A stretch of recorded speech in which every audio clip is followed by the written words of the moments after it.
Hello guys, how are you all? Today we are back with another blazing Naruto story. What if Naruto had a forbidden Dojutsu, even the Uchiha feared, and become a Genjutsu god? If you enjoy this video, then please like, share and do comment.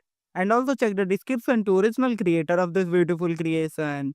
So let us start the story. It was another regular day for Naruto, running from the villagers, attempting to fend for himself in Konoha. It is tough for an 8-year-old to survive when he is hated and hunted by his village. His stubborn refusal of help from the Sandaime didn't make his situation any easier either. Man, it would be nice if I could just get some spices and peace once in a while. All this evasion isn't really my thing, but the Hokage doesn't like it when I use my abilities. What can a guy do, I guess? Muses Naruto as he ducks into a dark alley with a bag containing his required herbs and spices he can't find outside the village. I'd best get outside the wall before the villagers spot me again. And with that, the young boy took off for the wall, eager to get back to his cave outside the confines of Konoha. Naruto Uzumaki was a self-proclaimed recluse. Upon discovering his resident within his mindscape when he was 6, he had brought it up with the Sandaime, Hiruzen. Flashback. Hiruzen was sitting in his office working on the bane of his existence when he heard a much-needed distraction, in the form of a knock, on his door. "Enter," he replied, and to his surprise a young red-headed boy whom he knew very well entered his office. "What can I do for you today, Naruto? Have you been having trouble with the villagers?" "No, but I think I know why I have trouble with them now, Hokage Gigi." Caught off guard by this and hoping his suspicions were wrong, Hiruzen replied, "Oh, do tell?" "Well, I had a dream last night, but it wasn't like a normal dream. It felt like I was trapped inside my own mind. After wandering around for a while I came across a large pit in a field. Contained in the pit was a big fox. He had 9 tails, and there was a tag with seal on the bars over top of the pit. I tried talking to the fox, but he simply glanced at me with one eye then went back to sleep," explained the boy. "I see," the Hokage said, "it must be his mindscape, and his first meeting with the Kyuubi. He is smart enough to figure this out on his own, so I should come clean about everything before he comes to any conclusions and decides he can't trust me," the Sandaime reasoned. "What you experienced was not a dream. I believe it was your mindscape. And the fox you encountered would be the Kyuubi no Kitsune. How much do you know about the events that happened 6 years ago, Naruto?"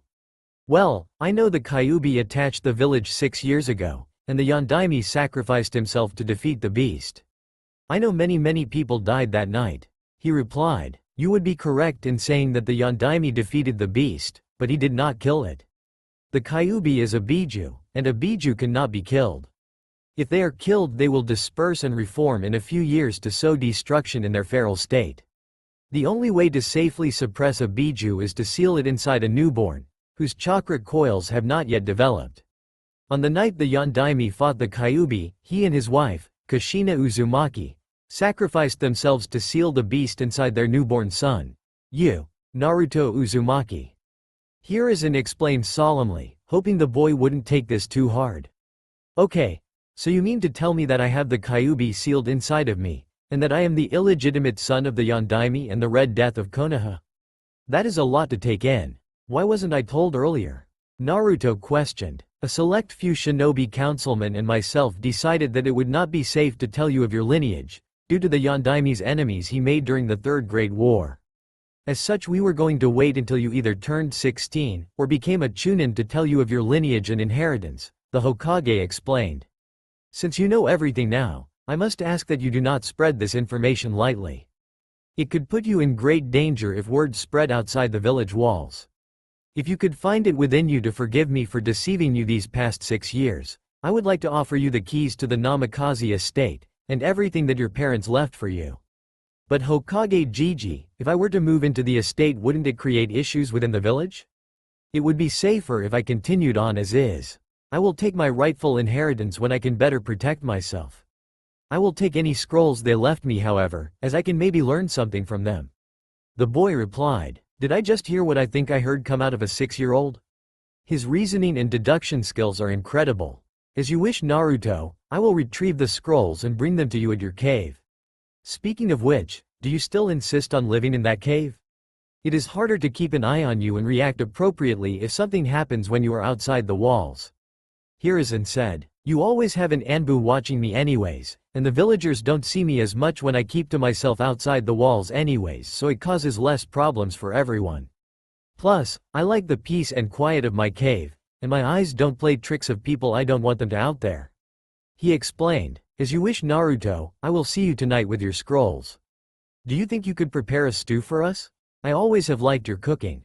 Hiruzen requested. I wouldn't mind the company. See you tonight Hokage Gigi, the boy replied and swiftly left the office, heading for the secret tunnel under the wall to his cave. I always forget how powerful his eyes are. I wonder if he will be able to enroll in the academy or not, Hiruzen mused while he searched his safe for the scrolls. Flashback end. It had been 2 years since Naruto had learned of his tenant and his lineage. Since then he has spent most of his time studying the many scrolls his parents had left him. He still hasn't found any scrolls explaining his eyes however. His eyes are a bright yellow, with 4 tomo around the pupil, which was a slit instead of a circle. He can't turn them off, like the similar in appearance Sharingan. His dark red hair accompanying his eerie eyes were off-putting for most people he met, and if that didn't do it, his status as the Kyuubi Jinchuriki did. With his eyes he is able to cast powerful Genjutsu without hand signs, simply by imagining the scenario and making eye contact with his target. This is the main reason he chooses to live in a cave outside the village, because he lost control one time and the victim committed suicide from the fear induced by the Genjutsu. It was a genin that was chasing him through the village on his birthday, throwing rocks at him. Naruto didn't mean to cast an illusion on him, but he was so emotionally distraught he couldn't help it. The Hokage found him in a cave a couple days later, and ever since Naruto has refused to live in the village until he can control his eyes. So for the past 2 years, Naruto has been studying his inheritance from his parents, learning what he can and waiting until he hears from the Sandaime if he can attend the academy like a normal kid. Deeply immersed in his scrolls, he didn't hear the footsteps echoing from the entrance of his cave. Hello Naruto, reading anything interesting? Hiruzen asked with an amused expression on his face. Naruto jumped in the air with a screech. What the hell Hokage Gigi, don't sneak up on me like that. He yelled in shock. What do you mean sneak up on you? I knocked on the cave wall and announced my arrival. Hiruzen replied, clearly enjoying the fact that he could still sometimes surprise his favorite pseudo-grandson. Oh, well I was rather into this scroll. It explains how to do fuinjutsu without ink and paper. You just do some hand signs and write the seal in the air with your fingers. Then you apply your hand to the intended target area. Cool huh? I can already do the exploding seal. Wanna see? He exclaimed excitedly. Whoa, let's not blow ourselves up in your cave alright? Show me outside. Hiruzen replied with an eye smile. This is quite the technique if it works like I think it works. Nobody but Kushina and Jiraiya knew how to do it. I'm sure this boy will be a fuinjutsu master when he is older. Hiruzen mused as he walked beside the young boy. Okay, check this out. Naruto yelled as he did 3 quick hand signs then wiggled his fingers on his left hand around, before jabbing a tree trunk. When he jumped away you could see the inner circle of the seal count down from 3 before it exploded, demolishing the tree. Whoa, that was larger than I meant for it to be, whoops. Naruto said sheepishly. That is a very impressive technique Naruto. I don't think I know anyone aside from your Kasan and Jiraiya that can do fuinjutsu like that. You're a natural. Now don't you want to know why I came to visit you today? Hiruzen asked. Oh yeah, let's go back inside and we can chat. The boy exclaimed before leading the Hokage back inside by his sleeve. Alright Hokage Gigi, what did you want to talk about? Naruto asked. Well, remember when you asked me about whether or not you could enroll in the academy? The council has came to a decision, and because you do not have control over your eyes, they have voted that you should not enroll in the academy. Before you get upset, I have decided on a secondary course of action that will ensure you can get the training you require. I have assigned our Genjutsu specialist to train you herself until such time as you gain control over your eyes, and then we will look at either enrolling you in the academy, or having you challenge the graduation exams and becoming a genin that way.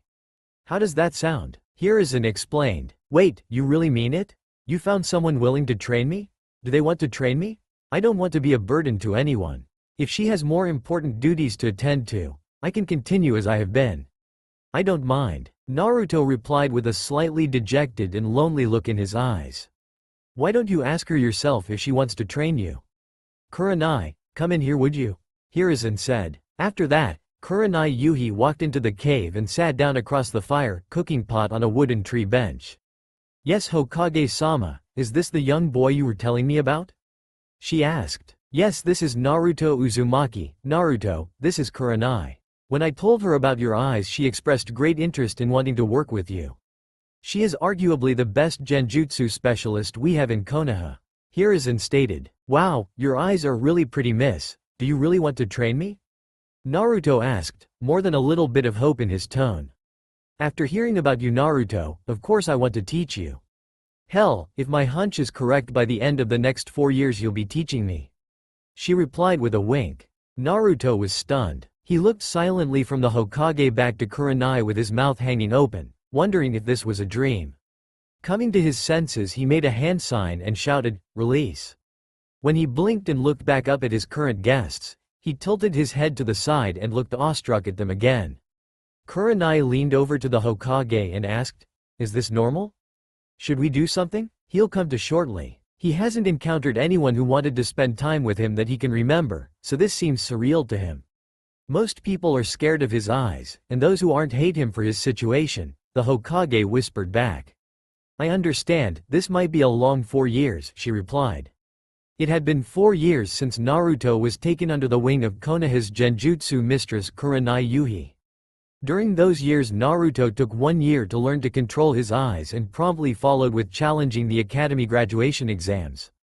Upon his early graduation at the age of 9, Naruto approached Kurenai and the Hokage about joining Anbu.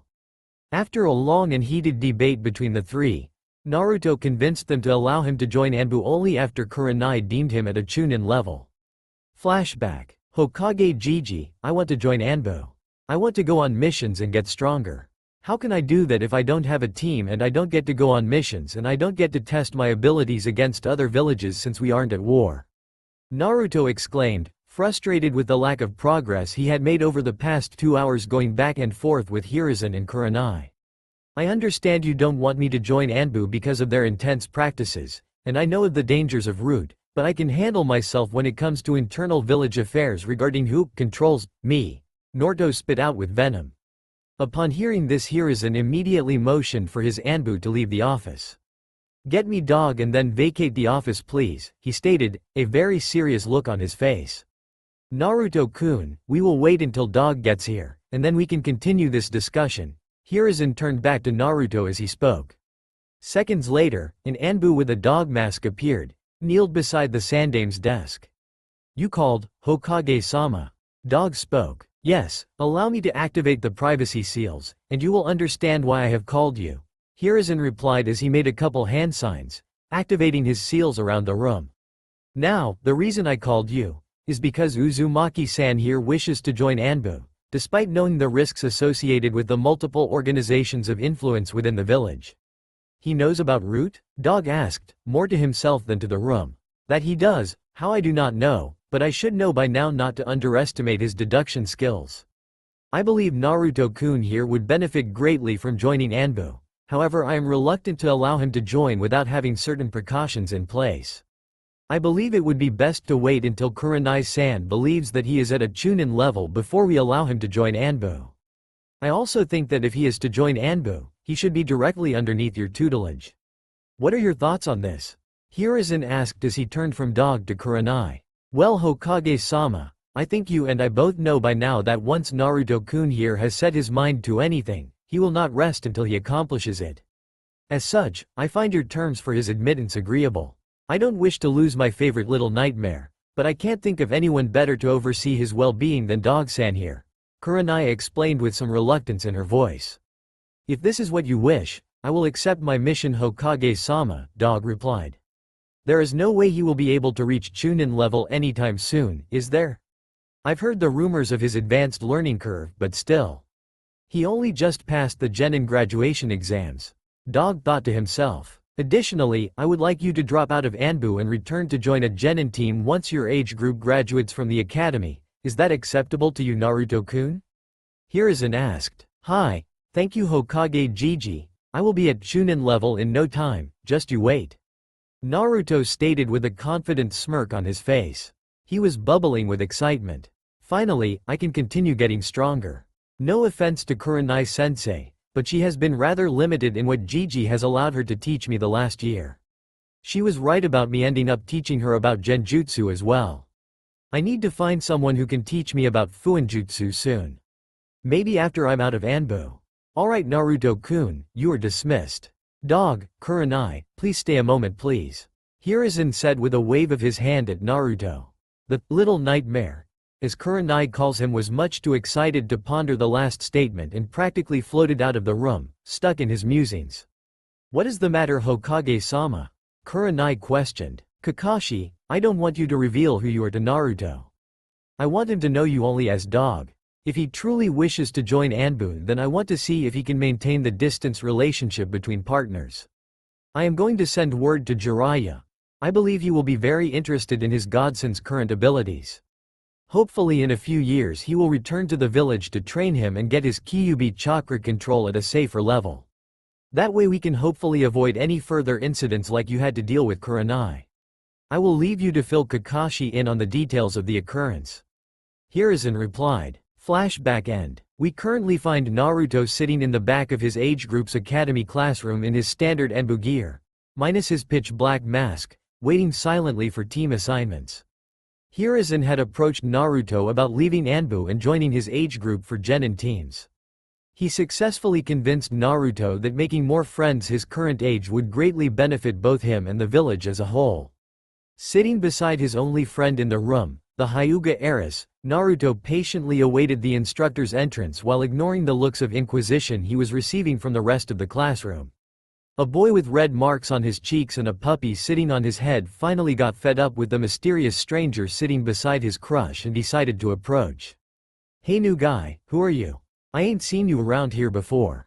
And how do you know Hinata? She doesn't seem like the kind of person to hang around goons like you, he jabbed. Naruto opened one of his eyes, not missing the look of surprise on the Inuzuka's face, and settled his stare on the boy. After successfully making the boy uncomfortable with his silent one-eyed stare, Naruto calmly replied, I am one of the people to be teamed with this age group. As for who Hinata spends her time with, don't you think it is up to her to decide, and not you, Kiba? That eye, is it a Sharingan? No, it's not red, it's yellow. But what is it? I've never heard of a dojutsu that is like that. Kiba thought, all while stunned by the gaze of a yellow eye with 4 tomos circling a black slit for a pupil. The predatory gaze was severely unnerving for him, his animalistic instincts screaming at him to turn and run with his tail tucked between his legs. Akumaru whined when Kiba spoke, how do you know my name? I didn't introduce myself to you. I know you didn't, but I was briefed on everyone who I would possibly be teamed with.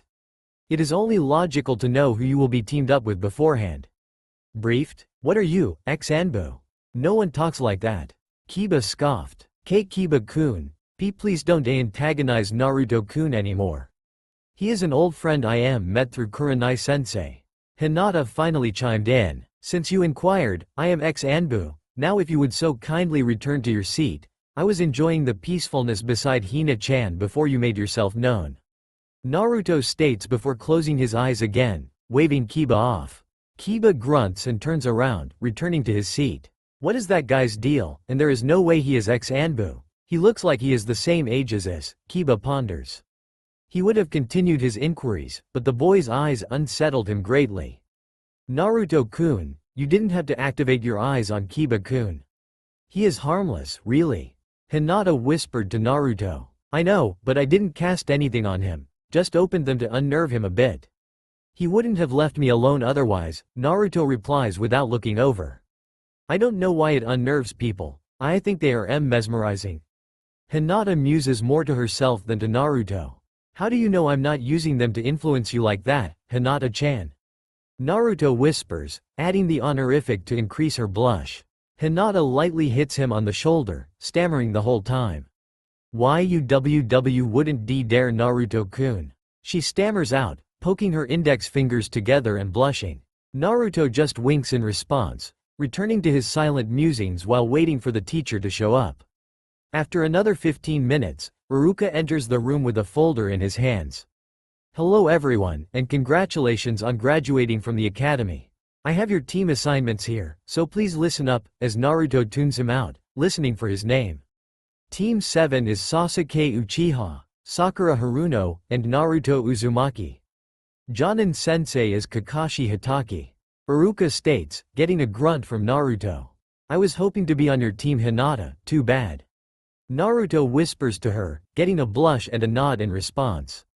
Team 8 is Kiba Inuzuka, Shino Aburame, and Hinata Hyuga with Kurenai Yuhi as the Jonin Sensei. Interesting, I didn't know Kurenai Sensei was going to be taking a team this year. Makes sense I guess. Maybe she got sick of me, Naruto whispers with a smirk, receiving silent admonishment from Hinata. She would never get sick of you Naruto-kun. Maybe she just couldn't get her request approved for you to be on her team, Hinata replies. Team 9 is still in rotation from last year, so Team 10 is Ino Yamanaka, Shikamaru Nara, and Choji Akamichi. Sensei is Asuma Sarutobi. Now that all the teams are assigned, please wait patiently for your team leaders for further instruction. Iruka said as he left the room. Immediately after Asuma and Kurenai entered. Team 10 meet me at Akamichi Barbecue in 15. Asuma barked as he shunshined away. His students left, with a muttering of, troublesome. Team 8 meet me at Training Grounds 8 in 20 minutes, Kurenai said, but before she could leave she caught sight of a mop of red hair. Did you get tired of me Kurenai-sensei? I thought you would have told me if you were taking a Genin team this year. Naruto spoke, with a smirk on his face. Naruto-kun, I wanted to surprise you by being your sensei again, but Hokage-sama argued that you had already taught me enough, and that I should share you, she replied with affection clear in her voice.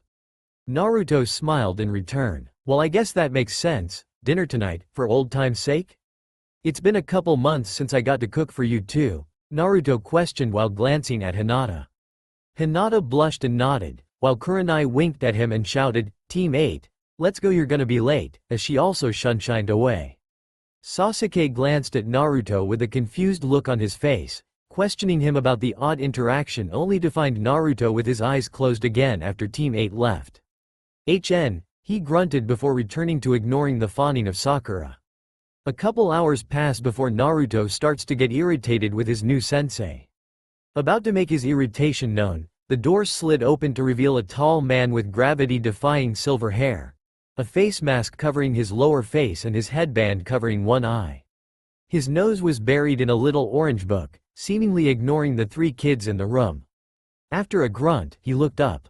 He seems moody, must still be brooding. I see I also have the civilian pink-haired Kunoichi and Naruto. I wonder how long it will take for him to figure it out, Kakashi mused from over the top of his book. Heiei smiled at the three before opening his mouth. Training Ground 7 in 5 minutes, don't be late or I'll send you back here, he spoke before disappearing in a swirl of leaves. Naruto stood and also disappeared in a swirl of leaves, leaving a startled Sakura and Sasuke. Well, guess we better hustle, Sakura said before darting out the door with Sasuke on her heels. So, you changed your mind on teaching kids Dog-san? Naruto spoke from beside Kakashi. I didn't expect you to make the connection so quick Naruto, as deft as always I see. Naruto deadpanned, your mask doesn't hide your hair, no one else in the village has hair like that, he replied, slightly offended that Kakashi had such low expectations of his deduction skills. I guess so, maybe I should have dyed my hair before taking this job. Kakashi mumbled to himself, earning another face fault from Naruto. So, you gonna put us through the teamwork test with the bells? You might fool Sakura but I can't imagine the Uchiha not catching on to such a simple test, Naruto changed the subject. Well I was going to use that test, I even borrowed Hokage-sama's special bells, but since you already figured it out, I guess the point would be moot. He shrugged. Soon after Sakura and Sasuke arrived, both out of breath. How'd you get here so fast what is your name again? Sakura asked between breathes. Naruto Uzumaki, and I shunshined here. Why didn't you guys? He replied, slightly confused as to why they took so long. What do you mean why didn't we? We don't know how. That isn't a genin level technique. She almost screeched. Damn, I see why she is called a banshee. I might have to pick up some earplugs if I want to get any peace and quiet between her fawning over the Uchiha and her screeching in response to anything else. Well, I guess the academy is slipping since the war, Kakashi. Naruto joked, earning an eye smile out of Kakashi. Yes, I suppose so, but then again, it takes a lot of chakra control to perform, and since the academy doesn't teach much chakra control, they can't safely learn the technique. Maybe I'll teach them eventually. Now that everyone is here, let's do some introductions before this test. Kakashi addressed his 3 genin.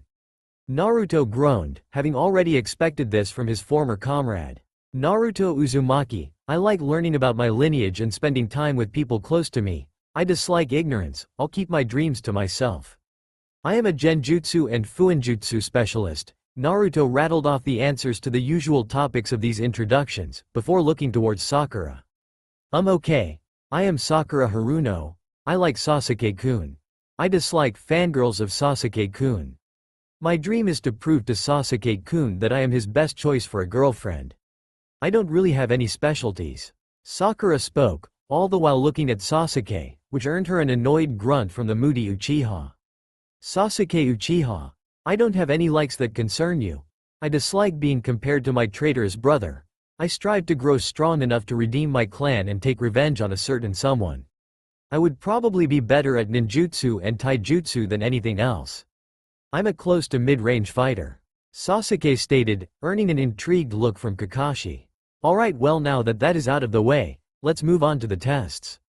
Since Naruto here figured out the original test already, I'll improvise a bit and evaluate your individual skills. Sakura, you're first, Kakashi explained, walking out into the clearing, waiting on Sakura to attack him. Wait, what about your introductions? She screeched, getting a wince from Naruto at the sheer volume of her cry. Oh right, I'm Kakashi Hitaki, that is all you need to know. Now come at me with the intent to kill, or I will ship you back to the academy, he replied, not putting down his book or even looking at her. Frustrated, Sakura charged at him, throwing 2 kunai before getting in taijutsu range. Kakashi simply stepped to the side, before dodging her barrage of punches and kicks, silently making note of her sloppy form and many openings in her technique. This continued for 10 minutes before Sakura had tired herself out too much to continue, and plopped down on the ground, having not landed a hit. Done already? Guess you've got quite a bit of work ahead of you if you want to stay on this team, Kakashi said emotionlessly before pointing back to the other 2 genin.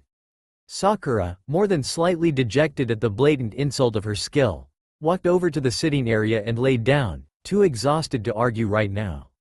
Sasuke, up next, Kakashi ordered, still not taking his eyes off his book. Sasuke leapt over to a bush for cover, planning out his course of action. He fended off Sakura without looking away from his book. I'm going to have to bring out everything I have if I want to even scratch him, Sasuke reasoned, before throwing a barrage of shuriken, watching as they hit their mark, only for Kakashi to be replaced with a log.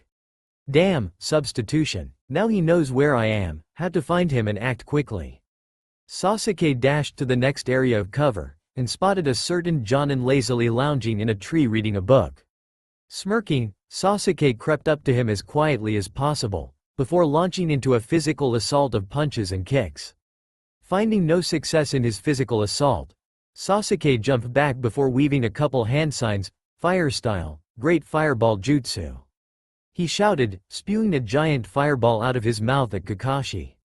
Thinking he had landed a hit, Sasuke cockily walked forward, only to find a scorched log on the ground. Frowning, Sasuke went stiff when he felt a kunai point in his lower back. Not bad, but we've got some things to work on. Now let's get back to the others, Kakashi spoke, before disappearing from the forest. When Sasuke returned to the group and dropped down, tired from his test, Kakashi spoke, alright. I think I have a gauge on your abilities. We will meet back here tomorrow at 8 AM for training and possibly a mission if things go well. Dismissed. Before he could shunshin away, Sakura spoke up. Wait, what about Naruto? You didn't test him. How do we know he isn't useless? I don't need to test Naruto. He was my partner in Anbu, and I don't feel like having nightmares for a week simply for a spar, or losing function of my limbs for that matter. Kakashi replied before disappearing, leaving 2 genin with mouths on the ground, and an apparently napping red-haired boy. Was he serious, Naruto? You were in the Anbu? And what did he mean by nightmares? Why would he have nightmares from sparring you? Sakura asked, dumbfounded by the Anbu revelation. Sasuke was quietly hoping for an answer to Sakura's questions as well. He needed to size up his competition. Yes, I am ex-Anbu. I spent almost 3 years with Kakashi-sensei as my senior officer. As for the nightmares, let's just say I have a very special and potent form of Genjutsu I utilize as part of my fighting style. I earned the moniker, Red Nightmare, for a reason. Naruto replied, as he opened his eyes, flaring his Dojutsu and activating a weak Genjutsu. Sakura and Sasuke went wide-eyed at the eyes, before gasping in fear as a giant fox appeared behind him. It was staring right at them, almost as if it was peering through their souls, saliva dripping from its feral grin. As soon as it appeared it was gone, just as Naruto's eyes changed to normal blue eyes. What was that? Was that a Genjutsu? But you didn't use any hand signs or say anything. Was that a Sharingan? But it was yellow. Sasuke continued to rattle off questions, still trying to wrap his mind around what happened. Sakura, still paralyzed in fear, had her mouth open and her hands clutching at her chest. That is my Dojutsu, and it's classified, so no, I will not tell you about it, Naruto replied. Now, I have dinner with Kurenai-sensei and Hina-chan, so I will be going. See you all tomorrow, he said as he shunshined to his cave to prepare for the meal in a couple hours. This is going to be a long few months. Team 7 had been doing D-rank missions for a month now, and it was clearly evident to Kakashi that his team was growing irritated with the horse. I know Naruto has figured out that these D-rank missions are simply a way to test the team's patience, and we won't get any good missions until someone expresses their disdain to Hokage-sama. I wonder why he hasn't said anything yet. Is he testing Sasuke and Sakura's patience? Always crafty that one, Kakashi mused while waiting for his team's 86th D-rank assignment. A Chunin hummed and hawed as he sifted through the missions available. Ah, here we go, this one should prove challenging, he stated, with a bit of venom in his voice, looking at Naruto as he passed the scroll to Kakashi. A smug smirk crossed the Chunin's face as he watched Kakashi open the scroll. Well, my cute little genin, it looks like we are on Tora duty again, he said, eyes smiling while his team let out a collective shudder at the memories of their last encounter with the appropriately dubbed Bane of the Genin Hellspawn. You know the drill, get the cat back to the daimyo's wife by 1500 today, no later. I'll be observing from the shadows. Sakura, your team lead this time, Kakashi stated before he shunshined away. The team let out a groan at the thought of dealing with this cat for a 7th time in the past month. This is the last straw, they all thought simultaneously. Giving their respective teammates a glance, everyone nodded and walked out the door. Alright Hokage-sama, I've had enough of these D-rank missions. I cannot handle another Hellspawn retrieval mission. It almost ripped off my ear this time. Sakura screeched. The team had successfully returned the demon cat to its owner, albeit not unscathed. Sakura, being assigned the team leader, was left helpless upon cornering the feline monstrosity. As such, she suffered numerous scratches and a maimed ear. Nothing a quick trip to the hospital couldn't fix, but she had too much pride to go to the hospital for treatment of her injuries suffered from the cat. The ridicule one received for getting wounds from Tora medically treated was severe. Tora was somewhat of an unspoken genin initiation mission, one that every genin suffered through at least once. I'm impressed it took your team this long to snap Kakashi, but so be it. I think this C-rank mission will do nicely. An escort to the Land of Waves, and bodyguard duty during the bridge construction. Sound good? Hiruzen asked, received nods from the team. Hiruzen handed Kakashi the scroll and bid them farewell. Alright team, meet at the gates at 0800. Pack for 2 weeks of travel. We can resupply in the village once we arrive. We will be gone for at least a couple months, but depending on the construction progress during the winter storms, it could be up to 6 months.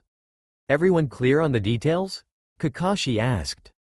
See you tomorrow at 0800 Kakashi-sensei. Naruto said before disappearing in a swirl of leaves.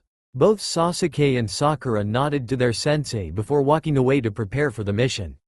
Naruto appeared at Training Ground 8, and found a stump to lay back on, before promptly falling into a light sleep while he waited for Team 8 to finish training. Kurenai glanced over at him and smiled. Does he have something to tell me, or is here for Hinata again? Probably the later. I guess I can end training a bit early. Hinata has been working hard lately, she thought before whistling, getting her team's attention. What's up sensei, something else for us to work on? Kiba questioned. He was sweating from his three-way sparring with Shino and Hinata, but had been thoroughly enjoying the workout. I think we are going to call it a day. Good work everyone, and I'll meet you all at the Hokage's office tomorrow morning at 0900 for another mission. Kurenai replied, glancing at Hinata and then over to the sleeping form of a certain redhead a ways off to the side of the field. Hinata blushed and nodded, which wasn't missed by Kiba. I know I have no chance by no Hinata, but is that guy really who you want to spend your time with? He could hurt you. He's dangerous, Kiba reasoned. He wasn't ready for the intimidating glare she rounded on him. Akumaru let out a yelp and hid in Kiba's jacket as she continued her glare. Naruto-kun is nothing but a gentleman with me. I trust him entirely, and we have known each other for years. He makes me happy and I will continue to spend my time with him. Is that a problem, Ki-ba-kun? Hinata dragged his name out while smiling all too sweetly, causing the boy to sweat. Shit, guess I should know by now to tread carefully when it concerns the Uzumaki boy. I apologize, Hinata. I guess I don't know him like you do, Kiba replied before walking off, probably back to his compound. When did she get so scary? I see you're putting a womanly spin on the intimidation techniques Naruto has been teaching you, Hinata, Kurenai commented with a smile. Kurenai got up and walked over to the sleeping Naruto. She winked at Hinata before leaning down next to his ear and lightly blowing on it. Naruto jolted upright, a kunai prepped in his right hand and an incapacitation fuinjutsu prepped in his left. Well, I didn't know you were into things like that, Naruto. I'm sure if you just ask Hinata she would comply, Kurenai replied with a wink. Hinata stammered profusely, her face turning the color of his hair. Naruto responded with an appropriate amount of stammering himself. Somehow Kurenai always managed to catch him off guard with these underhanded tactics. Now, who were you looking for? Myself or Hinata? She questioned. As she caught his glance over to Hinata she took her K, smiled and disappeared in a swirl of leaves. Hey Naruto-kun, did you have something you wanted to talk about? Hinata asked, failing to completely quell her stuttering due to Kurenai's antics. Hinata had made significant progress in her confidence since she started spending time with Kurenai and Naruto. Something about being around Naruto, and the silent support she received from Kurenai, helped her confidence greatly. After being practically disowned by her father, who now spent all his time on her younger sister Hanabi, Hinata had been very secluded and reserved. Kurenai took it upon herself to take her under her wing. She felt a sense of responsibility for the girl, having been the student of her late mother. Kurenai would swing by the academy and drag Hinata along to Naruto's place to take part in their training, or simply to hang out. She felt safe in the presence of the self-exiled redhead. His aura was warm and inviting, a foreign feeling in the Hyuga compound. Oh yeah, my team got assigned a C-rank mission and we leave tomorrow. We could be gone for a few months, so I wanted to cook for you tonight before I leave. If it's okay with you? He asked, crossing his fingers behind his back. Why am I nervous asking her this? It isn't like I haven't cooked for her before. We've done this hundreds of times. Naruto was forced out of his thoughts when he heard a soft voice. Oh, of course I will join you tonight, Naruto-kun. Let's head into the village to get some ingredients before we head outside the wall. And since you're leaving, I am going to cook for you tonight.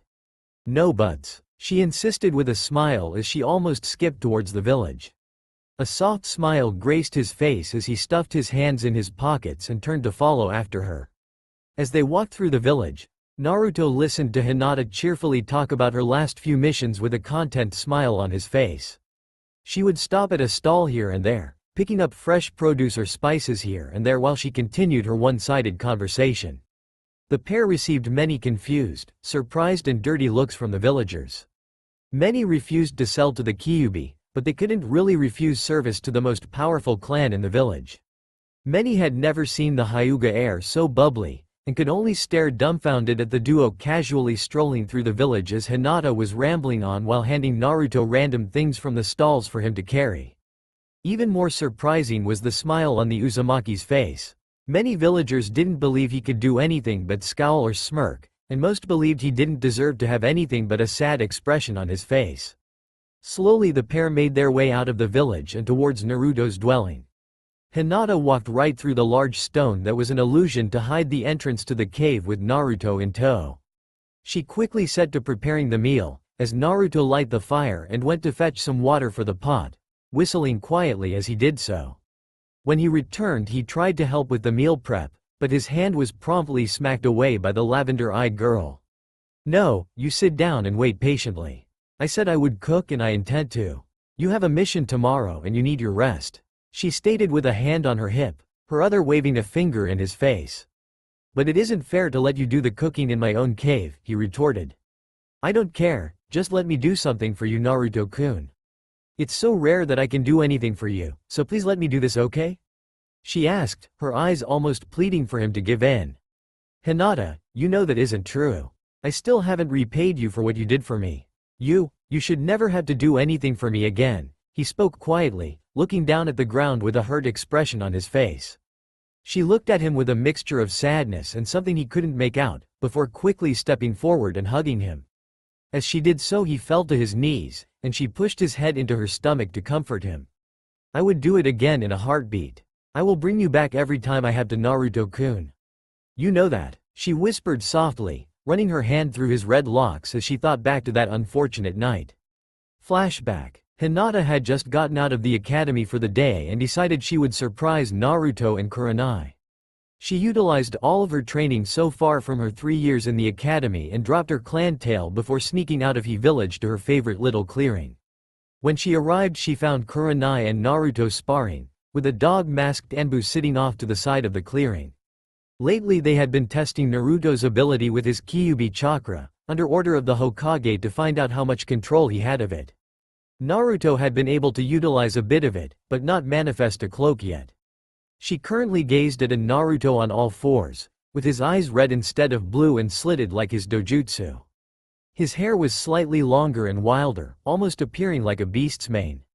His nails were elongated and sharpened. As the Anbu watched, Kurenai prompted Naruto to bring out more chakra, in order to try and create a chakra cloak. Hinata looked on, as nothing seemed to be happening. Suddenly the Anbu jumped into a ready stance, and then she felt it. An ominous presence descended upon the clearing, malicious and suffocating.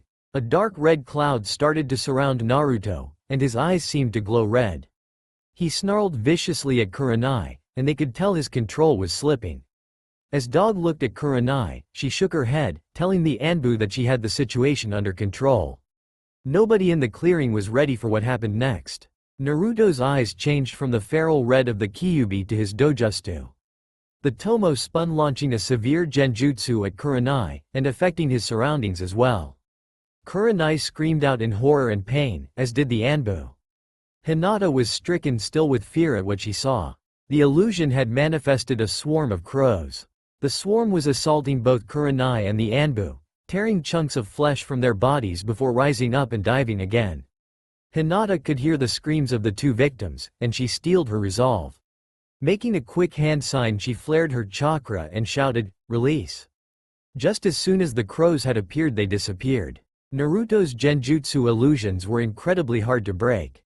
They not only required the victims to notice that they were under a Genjutsu, but in order to break them you had to expend chakra to do so.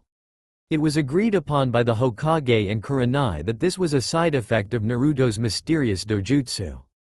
Hinata thanked Kami above that Naruto wasn't focused on the illusion, making it less costly for her to dispel. Her relief soon disappeared as the next layer of the illusion manifested itself. All three found themselves tied up to a stake. Kurenai and the Anbu were still in shock from the vicious assault of the crows from the first illusion, and seemed unresponsive. Hinata flared her chakra again and shouted, "Release." The stake disappeared, but upon taking in her surroundings while preparing for a third illusion, Hinata found that the Anbu and Kurenai were still tied to the posts. It was then that Hinata noticed the new form Hinata had taken. He had tail of pure chakra spread out behind him, and the chakra cloak was taking on a darker red tinge, almost the color of blood. He snarled and pulled out a kunai. Sinking low on his hind legs, he sprung forward, aiming to plunge the kunai into Kurenai's chest. As the sound of metal cutting into flesh was heard, two screams and a gasp filled the air. The dog Anbu gasped at the sight, Kurenai screamed in horror, and Hinata cried out in pain. As Naruto looked down in front of him, his cloak started to fade, and his feral appearance started to recede, being replaced by a look mortified expression. Naruto looked at his left hand. It was wrapped around the handle of a kunai, whose blade was dug deep into Hinata's right shoulder, under her collarbone. With a gasp he slowly stepped back, the genjutsu dispelling, dropping the two remaining victims to the ground. No, no, no, no, no. No, Naruto screamed. He dropped to his knees in front of his only friend. Why? Why did you do that? I'm sorry. I'm so sorry, Hinata. I didn't. He started sobbing openly in front of Hinata, mumbling gibberish in his attempt to express his horrified thoughts. I stabbed Hinata. I couldn't control myself. I hurt her. I promised I wouldn't, but I did. Naruto was pulled from his self-admonishment when he felt a soft fabric press against his face, and a hand wrap around his neck, pulling him into the embrace. This aura, it's so warm and soft. It feels like Hinata, but why? She should hate me, what's going on? As Naruto risked a glance upwards, he felt a hand run through his hair. That feels nice. His eyes locked onto Hinata's gaze and he froze. His bottom lip quivered more as we waited for her verbal lashing, but all he found was tenderness and forgiveness in her gaze. Why? He forced out in a choked sob. SSSSHHH, it's okay Naruto-kun, you're back now. Everything is alright. Hinata cooed as she continued to hold his head against her stomach and run her hand through his hair. No, I hurt you. Why don't you hate me? I'm a monster? Naruto pulled himself from her embrace and slouched further. Fresh tears fell from his eyes as he clenched his fists, pulling up some grass. Hinata grasped the kunai in her shoulder and grunted as she pulled out and tossed it to the side. Kneeling in front of Naruto, she cupped his face with her hands, forcing him to hold her stare. I'm fine, Naruto-kun. You didn't hurt me. That wasn't you. You're back now and it's okay. I forgive you. It wasn't your fault, but I forgive you anyways. She spoke with the softness a mother would speak to her child with. Slowly she wrapped her arms around him again, and was relieved when he clutched onto her back and buried his head in her neck, sobbing some more. Kurenai slowly got up of the ground as Hinata calmed down Naruto and walked over to the Anbu. She gave a look to the ninja who simply nodded and disappeared, going to the hospital to find a medic. He returned a minute later to find Naruto still clutching onto Hinata. The medic released a gasp upon seeing her charge, but was silenced by a look from Kurenai. Understanding the look she received from the red-eyed woman, the medic approaching Hinata slowly and silently. Placing a comforting hand on her back, she focused her chakra, mending Hinata's wound. When she finished healing it as best as she could from behind, Hinata waved her off, her life not threatened and the bleeding stopped. Nodding, the medic returned to Kurenai and the Anbu. If I can't get a better angle at the wound it will scar. She isn't bleeding anymore though. Kurenai nodded and waved the medic off, who disappeared in a swirl of leaves. She gave one look at the Anbu who nodded and disappeared as well, on his way to the Hokage's office. Kurenai sighed and backed up against a tree, sliding down it to rest. It would be a long night tonight.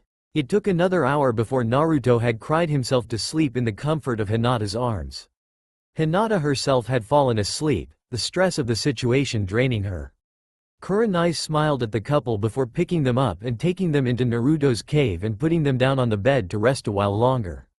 I should probably inform Hyuga-sama that I will be training his daughter tonight for nighttime reconnaissance to ease his suspicions, she reasoned to herself before setting out for the Hyuga compound, nodding at the Hokage and the dog mask Anbu as they arrived to relieve her of her watch.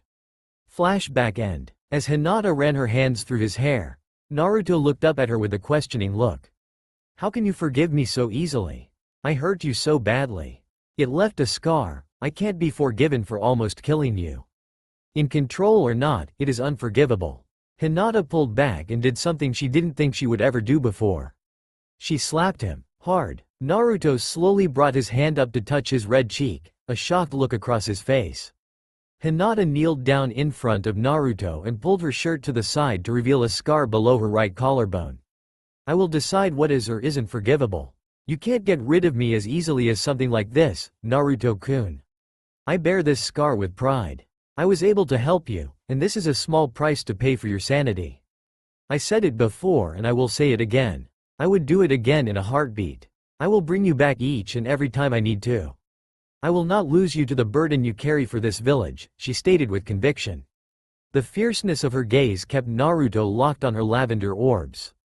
Emboldened by her recent outburst, she cupped his cheek opposite the bright red mark, leaned forward and placed a gentle kiss on the mark. "Now sit down by the fire, shut up and let me cook for you, understood?" Hinata said, standing up and placing her hands on her hips. Still fixed under the fierce look she had, Naruto simply nodded and moved to sit by the fire.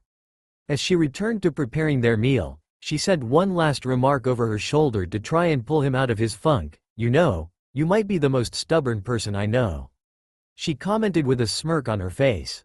Naruto simply glanced up at her and slowly she watched the smirk she loved so much grace his face again. "That is what I want to see, my little nightmare," Hinata said, using Kurenai's pet name for him. Satisfied with the playful pout she got, she returned to her cooking with a blissful smile on her face. The rest of the evening went by as usual. Hinata and Naruto traded small talk about their missions, shared in the horror of reminiscing about Tora, and simply enjoyed each other's company. The little cave never felt more like a home than it did tonight. As Hinata was leaving for the night, she stopped at the entrance and tugged on Naruto's wrist, pulling him closer. She fixed her gaze on him once more and spoke in a soft but demanding tone. "You better come back to me from this mission, you hear? You owe me a cinnamon bun when you get back." Naruto looked at her with slight confusion in his eyes. "When did this happen? I don't remember losing a bet. I decided that I want you to take me out and buy me a cinnamon bun when you get back." "It is the least you can do after leaving for so long," she replied, a playful smirk crossing her face. Before letting him reply, she reaching up on her toes and planted a chaste kiss on his cheek, before turning on her heels and walking away. Just before she would pass into the forest and out of sight of the cave, she stopped and looked back. Locking eyes with the redhead leaning against the cave wall, she smiled softly at him one last time and mouthed a "sweet dreams," before making her way back to the village. As Tazuna approached the gate with his protection detail's leader, he couldn't help but feel nervous. Reaching the gate, his nerves seemed to be confirmed upon seeing 3 kids still wet behind their ears waiting on him. First was a pink-haired girl in a short red kimono. She seemed to fawn over one of her teammates constantly. That doesn't seem promising. A fangirl instead of a ninja, just my luck, the old drunk thought. Taking a swig of his sake bottle, he glanced at the second member. He had black spiky hair and a constant scowl fixed to his face. He was wearing a blue shirt and white shorts. Doesn't seem like anything special. Certainly seems to brood a lot. Hope he can focus when the time comes. Despite the old bridge builder's outward appearance and constant drinking, he fancied himself to be rather insightful, even when on the bottle. This third member seems interesting at least, Tazuna thought as he scanned the third and final member of the team. He had wild dark red hair swept back and held with his headband. His outfit was a typical Anbu outfit, black sleeveless undershirt with a gray combat vest over top, black pants and black sandals. He wore gray bracers on his forearms and had the Anbu tattoo on his left shoulder. The boy was leaning against the gate with his eyes closed and a smirk fixed on his face. I'm assuming that this kid is ex-Anbu judging by his getup and tattoo. At least one of these genin has wiped the milk off their lips. Let's make haste, That bridge ain't gonna build itself, Tazuna spoke before making his way out of the village. Hey, what do you Maya? Sakura screeched before a hand on her shoulder stopped her. Looking over she seen Naruto holding her from continuing her rampage. Don't yell at the client, he can think what he wants. Prove him wrong with performing your mission, ya? Naruto spoke before stuffing his hands in his pockets, closing his eyes and following behind Tazuna. Sparing a glance over his shoulder at his teammates he called out, Oi, you two coming or not? Sasuke and Sakura jolted and hurried to catch up to Kakashi, Tazuna and Naruto. This was going to be a long mission with the company of Naruto and Kakashi. Team 7 had been traveling for 2 days in relative silence. Whenever Sakura would try and break the silence by cuddling up to Sasuke, he would grunt and move away, seemingly content with the way things had been going. Man, why did I get stuck with 3 silent people for my team? I haven't had a decent conversation in days, Sakura lamented. Suddenly she felt the atmosphere shift slightly, and noticed Naruto was walking slightly more alert than he had been for the previous part of their journey. Wondering what was going on she glanced at Kakashi and Sasuke, finding Sasuke still the same as ever, and Kakashi still with his nose stuffed into his orange book. Wonder what is on Naruto's mind, she pondered. Just as she finished her thought, two people jumped from a puddle and wrapped Kakashi in a bladed chain, shredding him to pieces. Sakura screamed in fright as Sasuke jumped in front of Tazuna. Glancing over at Naruto, she noticed his eyes open and his dojutsu active. Time seemed to slow down as Sakura looked back at her two attackers. What she witnessed next shocked her. One of the demon brothers stood frozen as the other raised his chain arm up. With a flick of his wrist, the chain wrapped around his brother. "Ha! Gotcha now, filthy genin!" he yelled, and with a powerful yank of his arm, he shredded his brother to pieces. "Huh? Brother? What happened?" As the remaining demon brother turned to look at the gathering of ninja, Naruto dashed forward with his hand pulled back and a seal matrix swirling around his fingers. Naruto appeared in front of the missing nin's face and locked eyes. As his tomo swirled, he shoved his hand forward, applying the sealing matrix to his torso. Sakura watched, mouth open and surprisingly at a loss for words as Naruto turned around, deactivating his dojutsu. She spared a glance back at the remaining enemy and watched as the sealing matrix applied to his chest spread across his body, immobilizing him and knocking him out. "Oi, everyone alright?" Naruto asked, bringing Sakura out of her stupor. Well, good job my cute little genin. Excellent reaction time, Naruto. Now Tazuna, I think we need to have a little chat. Those are two A-rank missing nin from Kiri. Why would they be targeting you?" Kakashi asked as he turned to a profusely sweating Tazuna. "I'll be taking my team back to Konoha. You may accompany us if you wish and have the mission parameters changed appropriately." "Wait, you don't understand the situation. I'll tell you everything, just listen please," Tazuna pleaded, earning a nod from Kakashi before he spilled the beans. "I see. That is indeed a dire situation. However, the fact still remains that we were hired for a C-rank escort mission, and this is at least an A-rank mission considering the political repercussions of failure. I will leave it up to my team to decide if we head back to Konoha or continue the mission," Kakashi spoke as he glanced at his team. "I think we should help. We can't abandon the citizens being encroached on, my gato," Sakura said, with a hint of a waver in her voice. "I don't care either way, but I see the merit in completing the mission. It would be good for the village," Sasuke chimed in. I think completing this mission would be in the best interests of our village as well," Naruto spoke, making the decision unanimous. "Very well, you can thank my team for having the compassion I lack, Tazuna. But understand, from here on out, we play by my rules," Kakashi threatened. Tazuna simply nodded and gulped, before taking a nervous swig of his sake. Naruto up front, eyes open. Sakura to the right, Sasuke the left. "I'll take the rear. We move silently and swiftly until we reach our destination. Seal the demon brothers and let's go," Kakashi barked. "Shadow clone jutsu," Naruto said, as 4 clones appeared. "You guys spread out and scout ahead in a fan formation. Anything suspicious and you dispel, got it?" With nods, the group was off, followed by the diamond formation of Team 7. The trip to Nami no Kuni was uneventful. The team performed their roles silently and efficiently. As the team was passing by a lake on the last stretch to Tazuna's home, a thick mist started to roll in. Stopping and growing alert, Kakashi took charge. "All 3 of you surround Tazuna. I believe Zabuza is going to make his move very shortly." An ominous voice rang out from seemingly all directions. "How acute of you, Kakashi of the Sharingan, but do you think you can really defend your team and my target? Leave the bridge builder and turn back if you want to keep your lives." The voice spoke as a large amount of killing intent was leaked on the group. Sakura dropped to her knees as Sasuke grunted and pulled out a kunai. Naruto crouched, activated his eyes and prepped 2 incapacitation fuinjutsus at his fingertips. "My eyes won't work in this mist unless he gets into striking range. I'll have to act quickly," Naruto thought as he tried to utilize all of his senses to anticipate the impending strike. Kakashi lifted his headband off of his eye, revealing his Sharingan. He pulled a kunai out and got into a defensive stance. "Where should I strike? So many options to choose from," the voice spoke. "How about here?" Zabuza shouted as a giant sword came into view above Naruto. Naruto leapt backwards as he changed to his explosion fuinjutsu. As the sword came down, it grazed down Naruto's left eye, face and down to the middle of his chest. As the sword cleaved into his flesh, Naruto shut his eye, grunted and slammed his hands onto the blade of the sword. The seals appeared and showed the number 3 in the circle.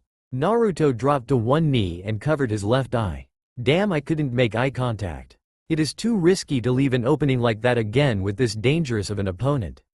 I was careless. Sakura gasped at the amount of blood falling from Naruto.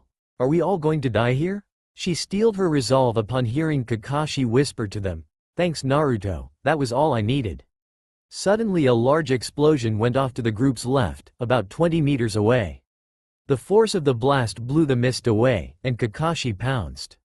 Weaving hand signs as he ran towards his target, he jumped as he heard a shout of, "Fire style, great fireball jutsu."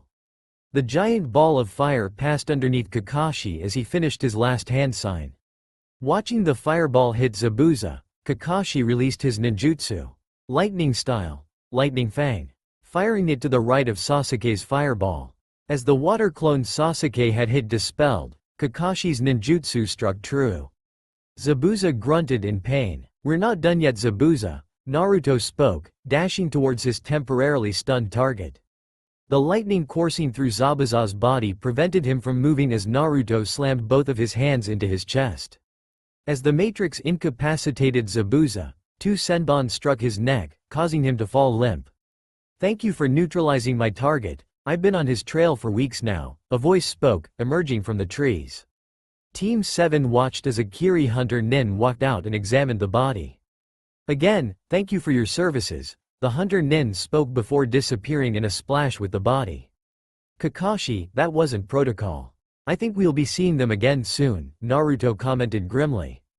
After seeing the nod from Kakashi, Naruto keeled over, unconscious from his blood loss.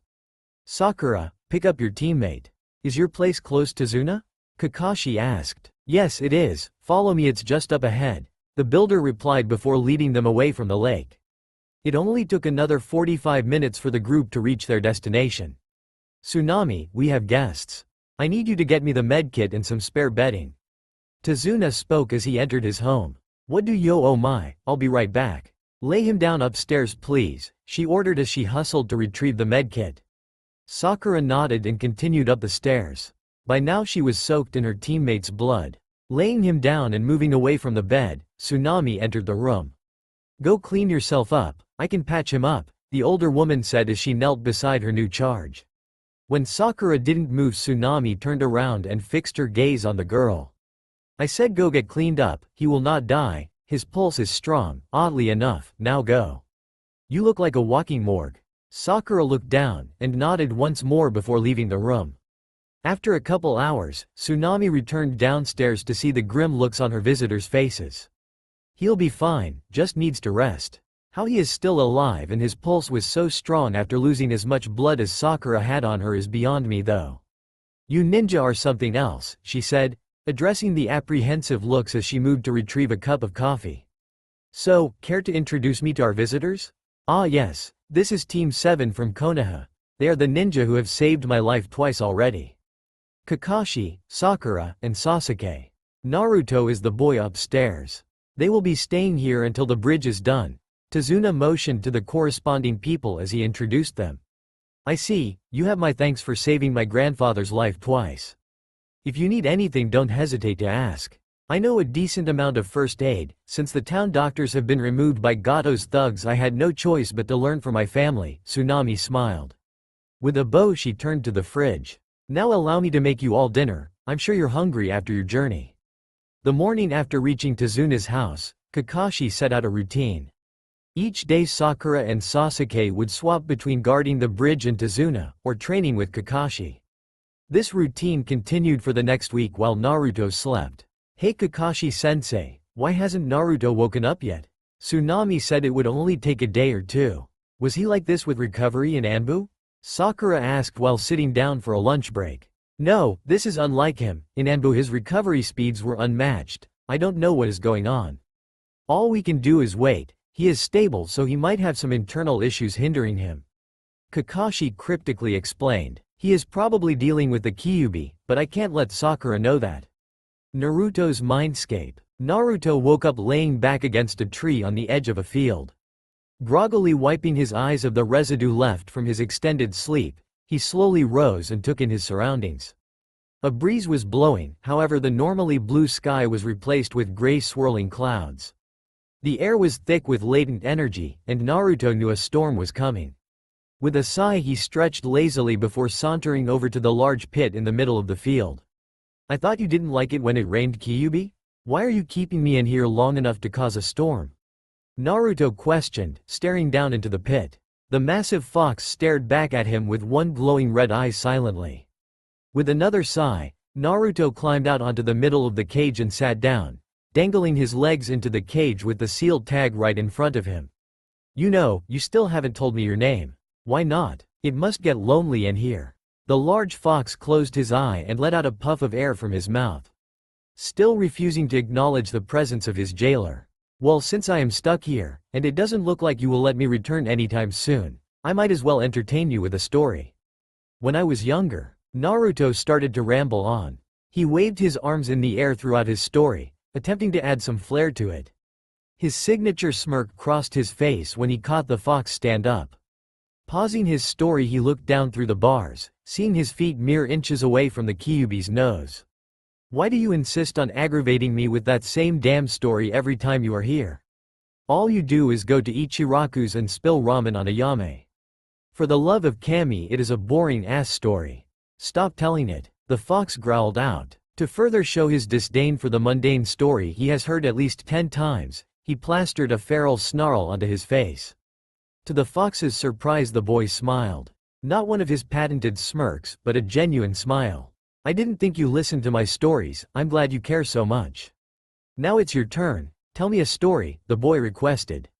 I am not a scribe or a bard. I will do no such thing. Leave me be. What is your name? If you won't tell me a story, at least tell me your name. What good would my name do you? What use does a jailer have for the name of his prisoner? I always like to know the names of my friends. I have so few, and you've been with me the longest. Why wouldn't I want to know your name? A look of shock crossed the fox's face. Friend? I've never been considered a friend before? And why would this boy consider me of all things a friend? As the fox dwelled on the mixture of feelings so foreign to him, he didn't notice the boy picking at the sealed tag on his cage. It didn't escape Naruto's notice that the looming storm clouds had started to disperse, allowing several pillars of light to grace the clearing. With a smirk on his face, he continued picking at the seal, waiting on his answer. Kurama. Nice to meet you, Kurama. I am Naruto Uzumaki, he replied. His smirk turned into a smile as he yanked on the tag, letting it fall into the pit and onto Kurama's nose. Call it a gut feeling, but I think things will go much smoother like this. As Kurama turned his shocked expression up towards the boy, Naruto started to fade away. I'm trusting you. Don't make me regret it. Hinata forgave me, so don't give her a reason to take that back, and without a sound, Naruto faded from his mindscape. Very well, Naruto, Kurama thought to himself as he settled back into his pit and fell asleep. Tazuna's home. As Naruto stirred himself awake, he found his sight was off. Confused by the weird sensation, he opened his right eye. Yep, that one works as intended. Closing his right eye and opening his left eye, he found nothing but darkness. That is odd. Bringing a hand to his left eye, he felt bandages. Tugging on them slightly, his vision showed cracks of light. Phew, didn't want to be blind in one eye. That would have all sorts of problems. I'd end up looking like Kakashi-sensei. With a shudder, Naruto ascended to a sitting position. Unraveling his bandages on his face so he could see, he took in his surroundings. He was currently in a foreign room on a bed. Looking out the window, he could see the sea, which confused him. I don't remember being by a sea. The last thing I remember is Zabuza. Shit. Slowly standing up, he found himself dressed only in a pair of gray sweatpants. Hope I didn't get taken advantage of while I was out. Oh well, Naruto shrugged. The less he knew about something like that happening, the better. Slowly making his way out of the room and down the stairs, he found the house to be vacant. With a sigh, he walked outside and down to the water's edge. He rolled up the legs of his pants and waded into the water up to just below his knees. After finding his gaze lost on the foggy horizon for an unknown amount of time, he risked a glance down at the surface. Staring back up at him was a messy mop of red hair that fell down to his shoulders and blue eyes. What took him by surprise was the long rough scar that started at his left eye and traveled down to his neck where it ran into some more bandages. Taking the bandages from his torso, he followed the scar down to his upper left pectoral. I see, this is the result of a demon sword. I guess I can't heal perfectly from everything. I'll have to be careful when I face him again. Accepting his new features, Naruto shrugged and turned to make his way back to the house. Settling himself in the hammock on the front porch, he sighed one last time and closed his eyes. A little nap can't hurt, can it? Kakashi and Sakura appeared at the bridge to find Sasuke working on his chakra control exercise of making a leaf spin on his forehead. He and Sakura had managed to learn to make it stick on their forehead, which turned into them getting the hang of tree walking. The next step was water walking, but his control wasn't good enough yet. Kakashi had assigned him the leaf spinning on his forehead exercise to help him practice control while it was his day to guard Tazuna. I think that's enough to call it a day, don't you agree, Tazuna? Kakashi spoke from behind his book. And good job, Sasuke, you're pretty close to getting it to spin. I'm sure by the end of tomorrow you'll be walking on shallow water. Receiving a nod from Tazuna and a grunt from Sasuke, Kakashi took it as a K for them to head back to Tazuna's for the night. At the end of their short walk back, all four were in for a surprise at the sight on the front porch. Sitting in a chair smiling and knitting was Tsunami. Beside her was a familiar body lounging in a hammock. He had his hands behind his head casually, his eyes closed and his ever-present smirk gracing his lips. Kakashi's eyes smiled as Sakura and Sasuke quickened their pace slightly to greet their teammate. Sasuke arrived first and walked over to the boy. Gave us quite the scare for a bit there. You were stable and seemed healthy but weren't waking up. Yeah, I figured you guys could use a head start in training while we wait on the bridge to be built, came the reed head's snarky reply. Sasuke scoffed to mask his chuckle. With a wave he turned to go inside. As Sakura walked up she gasped. Naruto noticed her eyes lingering on the new scar he was sporting and waved her off. It's nothing. My fault really for leaving an opening as bait. I should leave that part out when I tell Kurenai-sensei and Hinata-chan though. Naruto trailed off, a cold shiver running through his body. Yeah, I'm gonna leave that part out. Well, it's about time you decided to wake up and quit being a lazy ass. You're on guard shift tomorrow now, Sakura retorted before following Sasuke inside. Tsunami frowned at the conversation. I'm sorry, I could stitch you up better so the scar wasn't there. She spoke more under her breath than anything. Don't worry about it. I doubt even the most experienced doctors could stop this from scarring. A demon sword has certain effects to its wounds. Naruto replied. You did a great job, as I am still breathing. Thank you, really. Tsunami simply nodded and went back to her menial task. As Kakashi walked up he shared a knowing look with Naruto. The boy just nodded in reply lightly, giving Kakashi all the answers he needed. 2 months passed without incident. Team 7 integrated Naruto into the rotation, and manipulated it a bit to allow Sasuke and Sakura to get more training in, seeing as Naruto did not gain as much from Kakashi as they did. Currently Naruto is on guard duty, while Sasuke is training on his own and Sakura is working with Kakashi. Tazuna estimated another month to complete the bridge, which would put them at another 5 weeks to get back to Konoha if no unforeseen circumstances arose. Eating at the back of Naruto's and Kakashi's minds however was the hunter nin that took Zabuza away. A gut feeling told the ex-Anbu pair that they would be seeing Zabuza and the hunter nin again before they left Nami no Kuni. As Sasuke was taking a break from his ninjutsu practice, he spotted a snake make its way out of the bushes. That is odd, I haven't seen a snake the whole time I have been in Nami no Kuni. Is it a trap? Growing weary of the snake, Sasuke continued his lunch, but kept the snake in the corner of his eye. He was thoroughly caught off guard when the snake started to shift into the form of a man. Hello Sasuke-kun, you made it quite hard to find you, a slimy voice almost hissed at him. Jumping up and pulling a kunai out, Sasuke took a defensive stance before replying, who are you? And how do you know who I am? As he waited for an answer he surveyed the man in front of him. He had long straight black hair and a very white complexion. His eyes were accented by purple paint that ended near the end of his nose. He was dressed in an odd tan shirt that had the front and back extended down to his knees. By far the most peculiar thing about his appearance was the thick purple rope he used as a belt, which was tied in a very large bow at his back. Who I am isn't important right now, but what is important is that I can offer you power. A kind of power you won't find in Konoha. A kind of power that will allow you to avenge your clan. Sasuke replied with silence, earning a smirk from the odd snake man. I see I have your attention. All I require from you right now is to accept my gift. When the time comes, you will be called upon to leave your village. The gift I will give you will guide you to me. Do you accept? Something told Sasuke that even if he refused, he would receive this gift anyways. Nodding slightly, he was shocked to see the man's neck elongate towards him at alarming speeds. Before Sasuke could react, the man had bitten him on his left shoulder, leaving a large sealing matrix, which almost immediately shrunk down to 3 tomo. Now if you survive tonight, you will be called upon soon. When that time comes, seek me out. The mark will guide you, the man said, before he slipped away into the trees. Sasuke didn't even pay attention to him leaving. The pain he was in was consuming all of his attention. He lay writhing on the ground in agony, the pain too much to allow him to even scream. The minutes ticked by agonizingly slow. Eventually the minutes turned to hours, and daylight turned into darkness. As the sun rose the next day, Sasuke felt the cooling sensation of relief spread across his body. He survived the first trial on his way to vengeance. Returning to the house in the morning, Sasuke received some worried looks from his team. I got caught up in my training and ended up passing out from exhaustion. Sorry, he replied with a wave, making his way upstairs for some much-needed rest.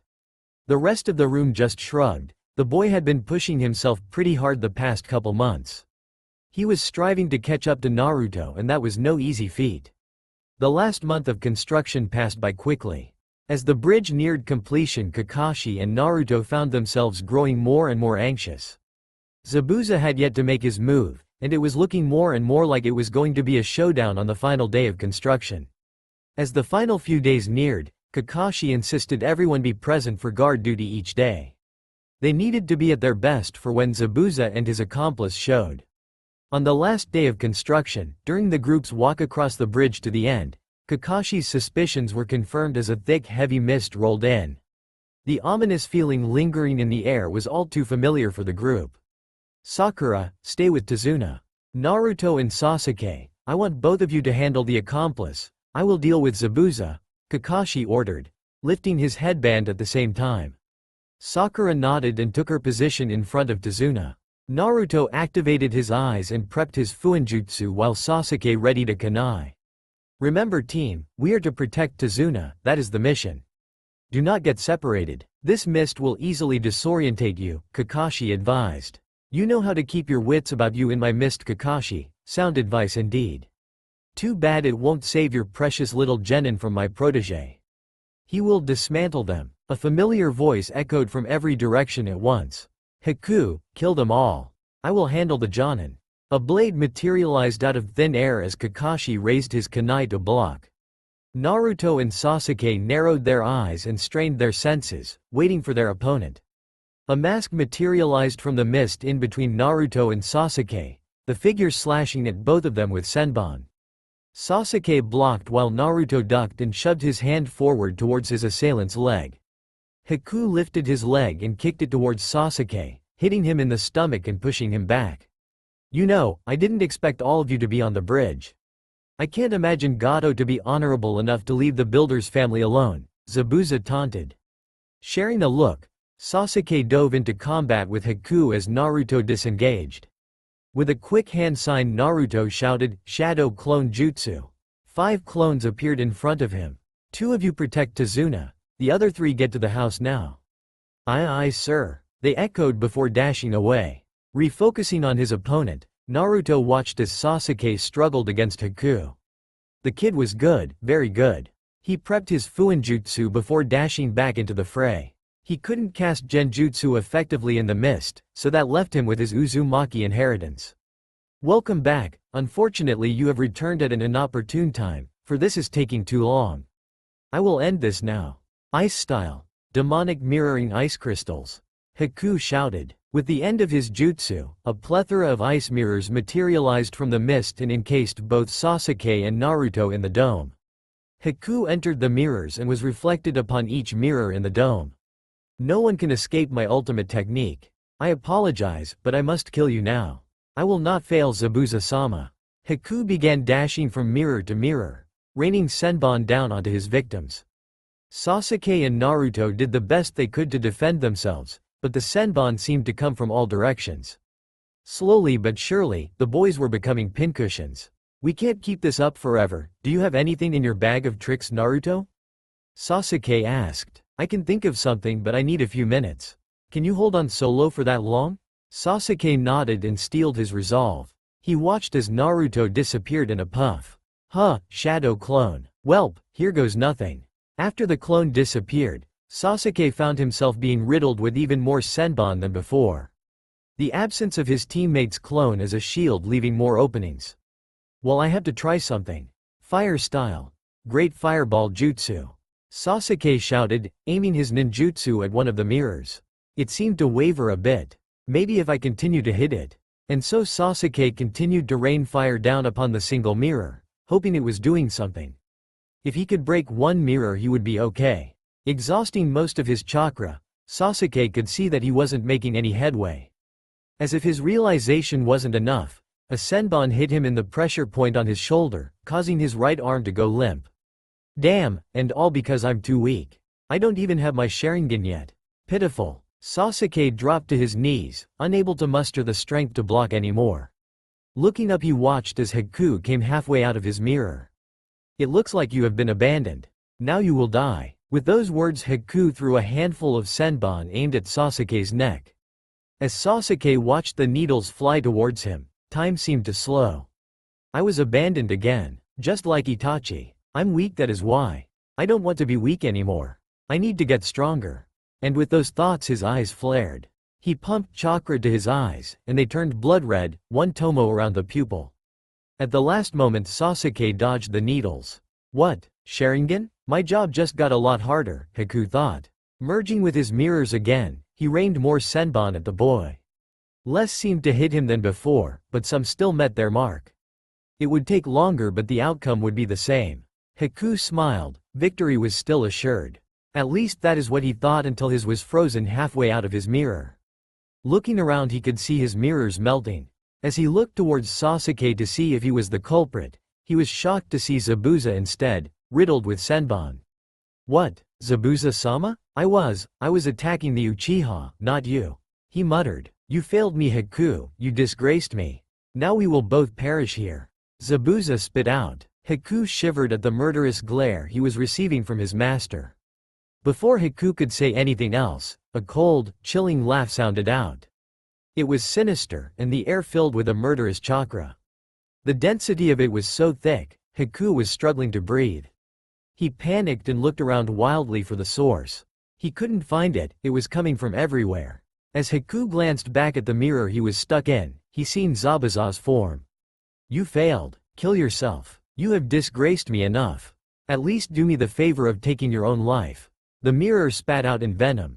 But Zabuza-sama, I didn't mean to attack you.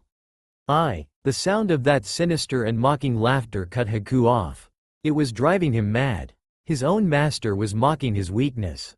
He couldn't get the voices out of his head. Slowly but surely, Haku brought a needle up to his neck. I am sorry, Zabuza-sama. Allow me to repent for my failures.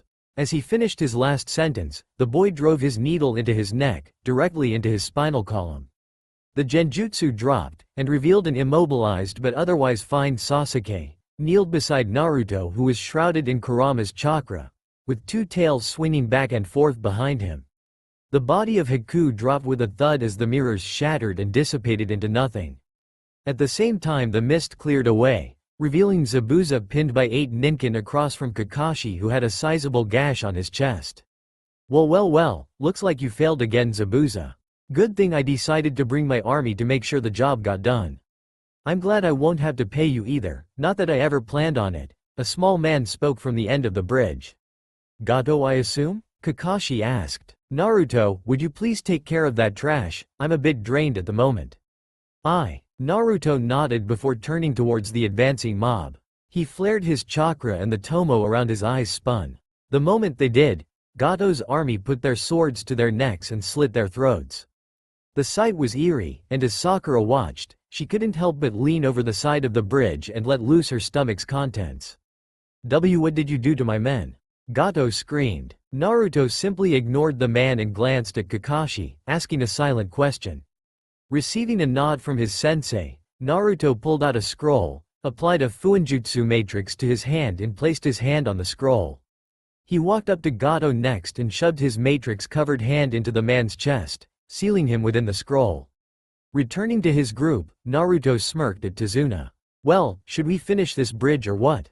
With the capture of Gato and defeat of his army, the town had finally been liberated. Haku died at the hands of Naruto, and Zabuza succumbed to his wounds at the hands of Kakashi. Lacking any more threats, Tazuna insisted on Team 7 staying for a couple more nights in the town to celebrate. The party held in Team 7's honor lasted for the afternoon of the second day and carried over well into the night. Naruto, Sakura and Sasuke are front and center in the local tavern, with many of the town folk surrounding them, peppering them with questions or funneling them food and drink.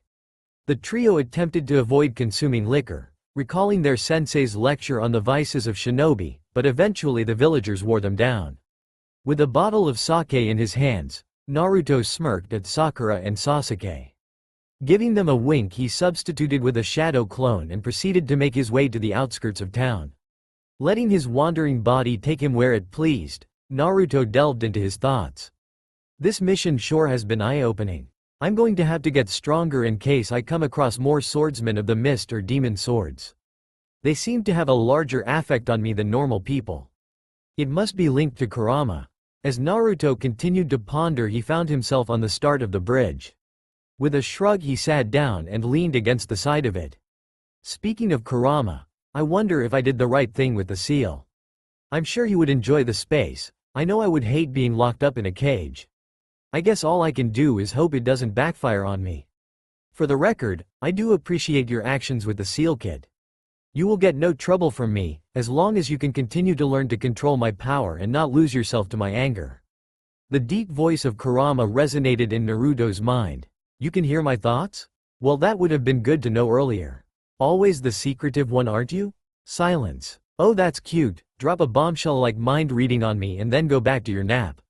Real mature Kurama. And I'm supposed to be the kid. Naruto thought with an eye roll. Taking a swig of the sake bottle in his hand, Naruto leaned his head back and stared up into the night sky. Letting the alcohol numb his senses, he simply took in the stars, feeling tranquil for the first time in a while. Eager to get home, are you? A feminine voice rang out, pulling Naruto from his almost catatonic state. Ah, sorry, didn't see you there. I'm more anxious than eager. I've got a lot to work on, and I'm sure I'll get an earful for the risks I took during this mission. He trailed off as his left hand ghosted over his cheek. Name's Amy, may I?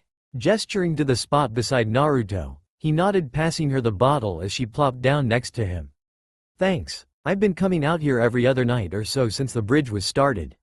Something about it gives me hope, ya know? Naruto simply nodded, understanding the plight of the village he was currently in. So, why aren't you eager to get home? You've been gone for months now and I'm sure your family misses you, Amy continued on. Catching his momentary downward glance, she opened her mouth to apologize but was beaten to it. Don't worry, you didn't know. My parents died when I was born. Life of a shinobi, I guess. I came to terms with it long ago, he spoke. He had a slightly far-off look in his eyes as he looked up into the night again. Well, I'm sure you've got people who love and care for you. How couldn't they? You're a fine young man, she replied, handing him the bottle. Taking another swig, he began in a downcast tone. There are certain circumstances, you could say, that I have found myself in due to the details of my birth. They tend to keep most people away from me. There are a select few, though, that seem to tolerate my presence. She scoffed. I see, you don't think they really care for you? I'm sure you'd be surprised. I'll bet they love you unconditionally, these select few you speak of. For the first time since she arrived, Naruto glanced over and really took notice of the person beside him.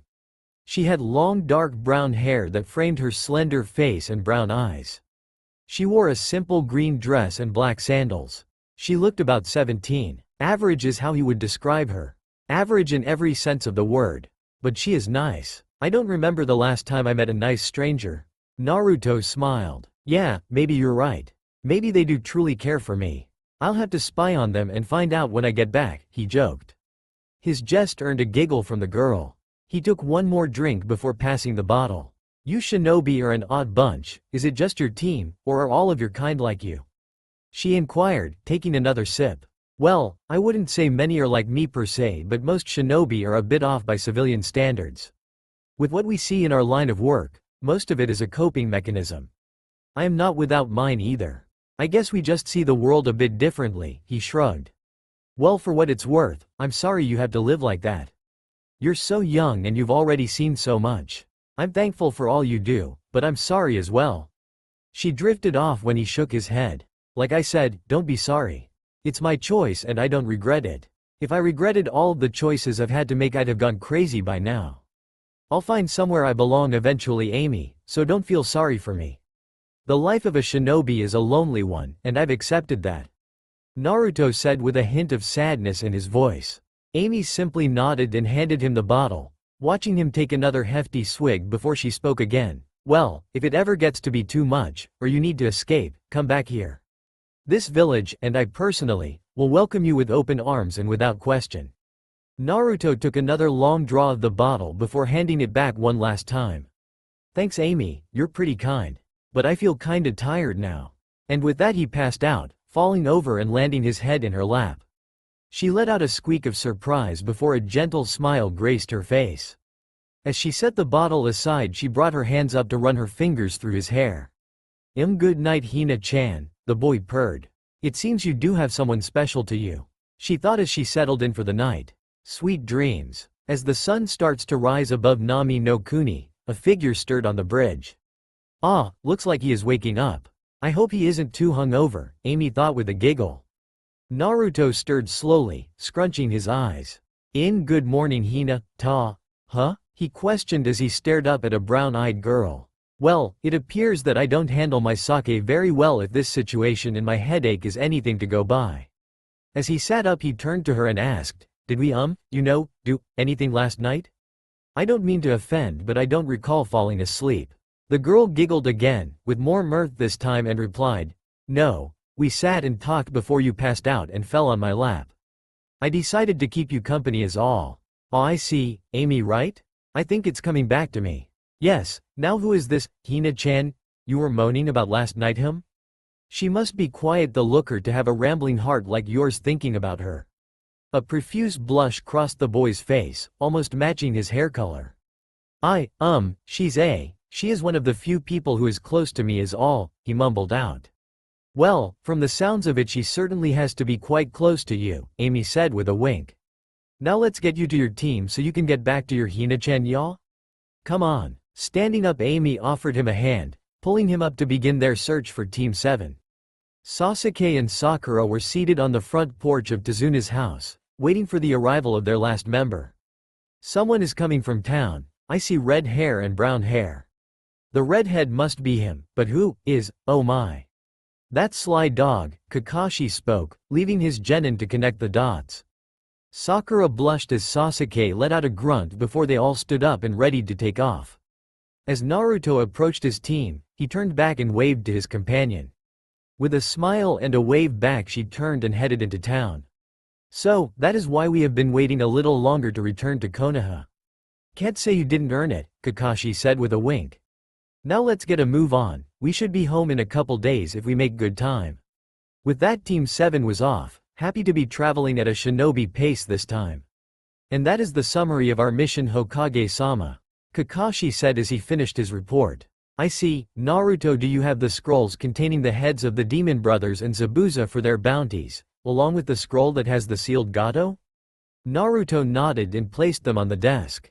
Excellent, I will be upgrading this mission to an A- rank due to the political ramifications of failure and the assassins after your charge. Unfortunately, since I did not receive payment from Tazuna for an A- rank mission, the only bonus you will get is from the bounties. I have a feeling however that the bounties will more than make up the cost. You are all dismissed. Naruto, a moment if you would, Hiruzen said, waving his hand at the team. Yes Gigi? Naruto said after his team had left. This new scar you have, it is a result of the demon sword, correct? I was out for a week, which as you know is very unlike me.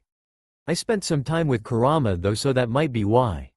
I think demon swords have a rather adverse affect on me because of my current resident. Naruto spoke. Seeing the questioning gaze, he clarified, Kurama is the Kyubi-Jiji. Ah, I wasn't aware that the Biju had names. Good to know. Well, I don't know much about the effects of demon swords on Jinchuriki, but if you discover more, do let me know. Here is and requested. Oh, and Hinata was in here a week ago inquiring as to your return date. I'd suggest going to see her and Kurenai. With a nod, Naruto disappeared from the office. Appearing on the outskirts of the village, Naruto made his way towards Training Ground 8. Man, I am not gonna get off easy today. Well, I guess I should get this over with. Naruto decided as he arrived at the training grounds. Oh, Naruto-kun, I see duh. Kurenai started, however she quickly stopped her greeting when she took a look at the boy. Feeling a sense of foreboding, Shino and Kiba backed away slowly as Hinata stood with her mouth open. Taking this as their cue to leave, Kiba and Shino snuck away quietly. He's dead. He is so dead, they both thought. Staring at the boy in front of her, Hinata carefully ghosted her hand over Naruto's cheek. She dragged her hand down, following the scar all the way to the still cut open Anbu armor. Tears started to form in her eyes as she looked up at him, silently pleading for an explanation. Care to explain your new look, Naruto-kun? Kurenai asked, her tone leaving little room for negotiation. We had a little complication with a certain demon swordsman of the mist. I'm fine, we took care of it, he said with a shrug and a wave of his hand. He attempted to change the subject with, care to grab some barbecue? I haven't eaten yet today. As he turned to lead them into the village, a voice stopped him in his tracks. Oh no, you don't, mister.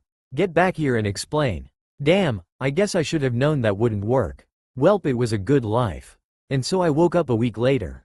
No big deal, I'll tell you about the rest of the mission over food, he said nonchalantly. Smack. He felt a sudden stinging on his face, and as he brought his hand up to the left side of his face, it felt hot. Looking down, he met Hinata's glare. Her eyes were burning a hole in his soul, and he felt guilty for what he had done. He should have known she would be worried. Hina. Naruto got out as he found himself on his back with a teary Hinata on top of him, her head buried in his chest. Promise me, she demanded. What? Promise me, she cut him off. I am sorry. I promise I won't be so reckless in the future, Naruto whispered, wrapping his arms around her.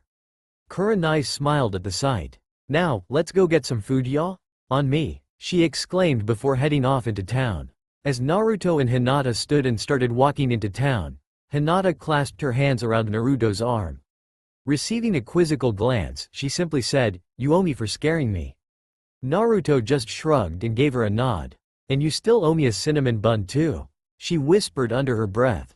It didn't escape Naruto's ears, however, as he smirked. I guess Amy was right. As the winter came to an end, the village geared up to host the Chunin exams. Kakashi had given his team a heads up he would be nominating them for the exams. Naruto decided to work on his Fuinjutsu and attempt to learn the Hiraishin. Kakashi spent his time with Sasuke and Sakura working on their ninjutsu and taijutsu skills. Naruto found most of his learning to be self-taught, as Kakashi wasn't a Fuinjutsu master and didn't know the Hiraishin either. So, the exams start today. How far did you get in your training, Naruto? Sakura asked. The team was meeting for breakfast before they headed towards the academy for the first part of the exams. I was able to apply storage seals to my wrists for shuriken and kunai. I also succeeded in increasing the potency of my handheld Fuinjutsu. Haven't made any progress in my Dojutsu research though. You guys? Kakashi just worked on our taijutsu and ninjutsu potency. Sasuke picked up a new jutsu though. Sakura responded. Sasuke grunted. Let's just get to the exams. The sooner this is over, the sooner we are promoted. With nods, the team set off for the first exam. As the team passed the second floor on their way to the third, they noticed a large group of genin arguing with two others in front of a door labeled 301. A genjutsu? Well, I guess if they can't pick up on that, they don't belong in the exams, Naruto mumbled. Let's get into the room and keep a low profile, scout out the competition. Entering the real 301, Team 7 noticed they were only the second team to arrive. Taking up a position against the wall, Naruto evaluated the other team with his peripherals. A boy with a device on his back and a black bodysuit, a girl with a large fan, and a red-headed boy with a red jumpsuit and a gourd on his back. Their headbands indicate Suna, but what is this weird vibe I'm getting from the redhead? It feels familiar but foreign at the same time. Hey Kurama, do you recognize this aura? It is the aura of bloodlust from the Ichibi, Shukaku. That boy must be his Jinchuriki. The bloodlust leaking from him must mean his seal is weak or damaged, allowing Shukaku to manipulate him. Be careful when dealing with him, Kit. Thanks Kurama, I'll keep that in mind. Oi, that team over there, the redhead is Suna's Jinchuriki. We should steer clear of them. Naruto warned his team. It seems that the other Konoha rookie genin teams are also here. At least we know some of our competition. His teammates nodded, avoiding a Jinchuriki was in their best interests. Glancing back at the entrance, Naruto watched as Team 10 approached them. I hope Ino doesn't do something stupid and announces to everyone. Hey Sasuke-kun, I'm glad you decided to take the exams. She shouted. Nope, I should have known she wouldn't use her head. For the Yamanaka she sure isn't very intelligent sometimes. As all eyes in the room turned onto Team 7, a spectacled man with white hair approached Sasuke. Sasuke, right? I overheard the blonde over there call your name. Since you have been revealed, would you like some information on the rest of the competition? I have taken these exams 7 times and I have collected information on every person taking the exams. My name is Kabuto. Hearing this, the genin from Konoha condensed around the Chunin exam veteran. Well, who do you wish to know about? He asked the group. Rock Lee, the Suna redhead. Sasuke requested. And Naruto Uzumaki, a Hyuga asked. Looking for an edge, are you Neji? It won't help you against me, Naruto announced. Now let's see if your cards ring true, Kabuto. Very well. Rock Lee. Konoha genin. Age. 14. 57D, 21C, 1B rank mission. Teammates. Neji Hyuga and Ten. Taijutsu expert. No skills in ninjutsu or genjutsu. Gaara of the Sand. Suna genin. Age. 13. 18D, 32C, 15B, 2A rank missions. Son of the Case Cage. Ichibi Jinchuriki. Teammates. Siblings Kankuro and Tamari. Utilizes sand in his offense and defense. Special note. He has returned from every mission untouched. The information on Gaara was met with several gasps, and a glare from Naruto. How does he have this information? I guess we'll see what he has on me. Naruto Uzumaki, Konoha genin. Age. 13. 60D, 15C, 3B, 2A rank missions. Spent 2.5 years in Anbu. 0 unsuccessful missions. Kyuubi Jinchuriki. Teammates. Sasuke Uchiha and Sakura Haruno. Son of Min. Naruto grabbed Kabuto by his throat and slammed him into the wall. Leaning forward to whisper in his ear, he asked, Now how would you know my lineage? None other than myself and 2 others in this village know of it, so do tread carefully. He warned with venom in his voice.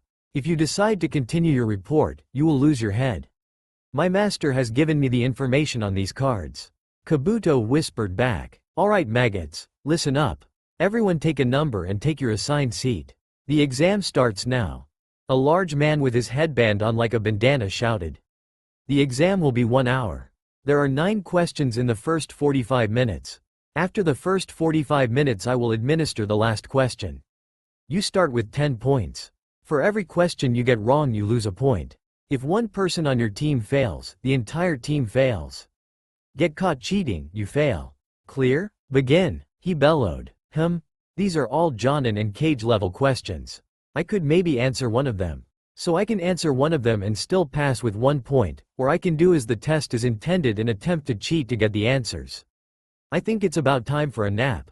Naruto reasoned. He answered the first question and then put his head down. Glancing to his side he threw a wink at the quizzical Hinata before shutting his eyes. Alright scum, listen up. The 45 minutes is up. As you can see, many teams have been removed for cheating. I will explain the rules for the next question. Before I give the question you have a choice. Leave now and fail.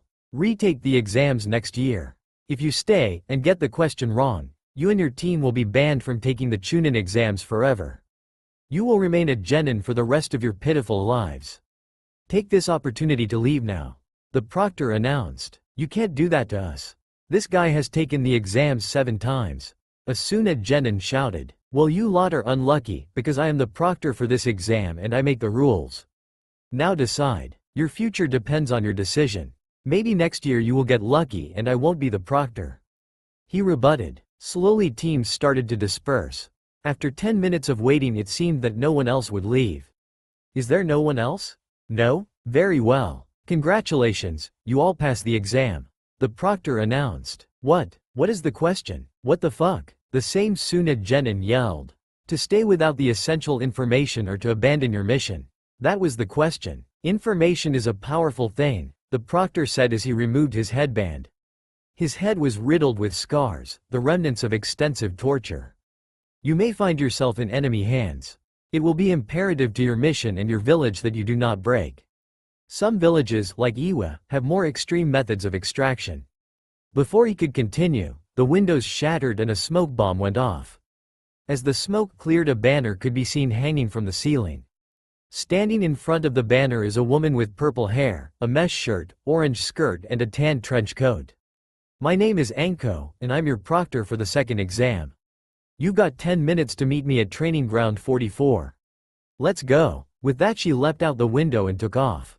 Welp, I guess that is arcade, Naruto mumbled before he shunshined away.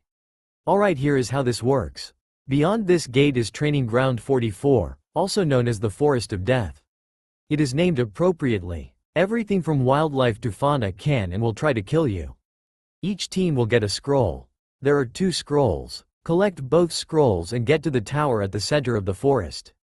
You have 5 days to accomplish this task by any means necessary. Lose a teammate and you are disqualified. Sign these forms to receive your scroll. Anko shouted to the gathered genin. What is our game plan, Naruto? Sakura asked. Sasuke turned to the redhead as well, waiting for the answer. I think we need to avoid Gaara's team at all costs. We should target one of the weaker teams, maybe the Ono team, and take their scroll. If we can make it to the tower quickly we can pick off the teams that arrive and take the scrolls we need. Sound good? Naruto suggested. With nods the teams steeled themselves for the next task. As the gates opened, Team 7 entered with their heaven scroll. Let's beeline for the tower and set up a kilometer off. We'll set up camp and traps and wait for passing teams. Naruto instructed. With that, they headed for the middle of the forest. We've been here for 2 days now and haven't seen anyone yet. This forest really wasn't over-exaggerated, Sasuke said. He was currently hanged into a bush beside Naruto, who had hanged himself into the trunk of a tree. It isn't to be underestimated. I do however sense 3 presences heading our way. If we're lucky they will trip my traps. Naruto replied. Give Sakura the heads up. Sasuke let a low whistle out, giving Sakura the signal that enemies were approaching.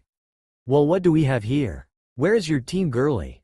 A raspy voice asked. Turning around, Sakura found herself looking at 3 AIM nin, all clothed in tan jumpsuits with stitching across the front. They all wore respirators over their mouths. It seems we stumbled upon a lost Konoha nin. Let's see if she has the scroll we need, and if not I'm sure one more body won't make a difference to this forest. As the first AIM nin leapt towards Sakura, he stepped on a patch of grass and froze. What is this? I can't move, he shouted. What did you do, girl? She didn't do anything. Fire style. Great fireball jutsu. Sasuke shouted as he leapt from his hiding spot. Immobilized, the AIM nin was caught in the blast. As the lead AIM nin was being bathed in fire, his 2 companions dodged to the sides of the forest. Sakura met the one head-on as Sasuke engaged the second. Sasuke slowly started pushing the AIM nin backwards. He took notice of the man's cloth covering his right eye. Feigning a punch with his right hand, Sasuke kicked his opponent in the right flank with his left foot as he attempted to block the punch. Grunting and sliding back, the AIM nin hit a tree as he came to a stop. Bringing his guard up for the next assault, he was shocked when he couldn't move a muscle. Go help Sakura, I've got this guy locked down, Naruto spoke as he removed himself from the back of the tree. He had his hand on the AIM nin's back with an incapacitation matrix spreading over his enemy's body. Now let's see if you have the scroll I need. Naruto searched the man as Sasuke came to Sakura's rescue. She was holding her own but was slowly being pushed back. Tossing some shuriken to allow her a moment to disengage, Sasuke landed in between them. Oi, I've got the earth scroll. Let's get out of here. Their teammate is dead anyways, so they are disqualified. Naruto shouted to his 2 teammates. Sasuke threw down a smoke bomb to cover his and Sakura's exit. As they grouped up in the canopy, they headed towards the tower. "We've got roughly a kilometer to go. Let's get out of this damn forest with haste," Sakura said. "Aye, good riddance," Naruto agreed. "Congratulations on completing the second exam. I am Hayate Gecko and I will be the proctor for the third exam. Before we get to the third exam, however, we had to whittle down the competition. Too many people have made it to this stage, so we will be having preliminary battles. If you wish to leave, now is your chance. You are no longer on a team and will be fighting only for yourself for the remainder of the exams," Hayate announced to the gathered genin. "Well, that is about it for me," Kabuto said, walking out of the arena. "Anyone else? No? Alright, if you see your name on the board, appear in the arena." Everyone else up to the stands. The board rolled through the names before stopping. Sasuke Uchiha vs Dosu Kinuda. "Good luck, Sasuke," Sakura said. Naruto simply gave him a light punch on the shoulder before they jumped to the viewing area.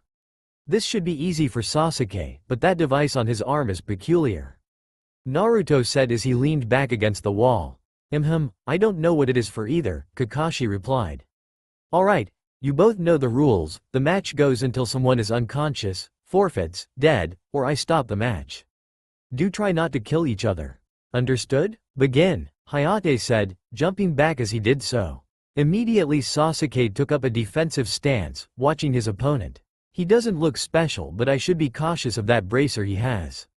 I'll let him make the first move," Sasuke reasoned. "Well, if you won't start, I guess I will," Dosu yelled, dashing towards Sasuke. He responded by tossing a wave of shuriken at the advancing enemy while jumping backwards. Dosu deftly avoided the shuriken and got within striking range. Sasuke brought his arm up to block the punch. Just after blocking, Sasuke's head started swirling.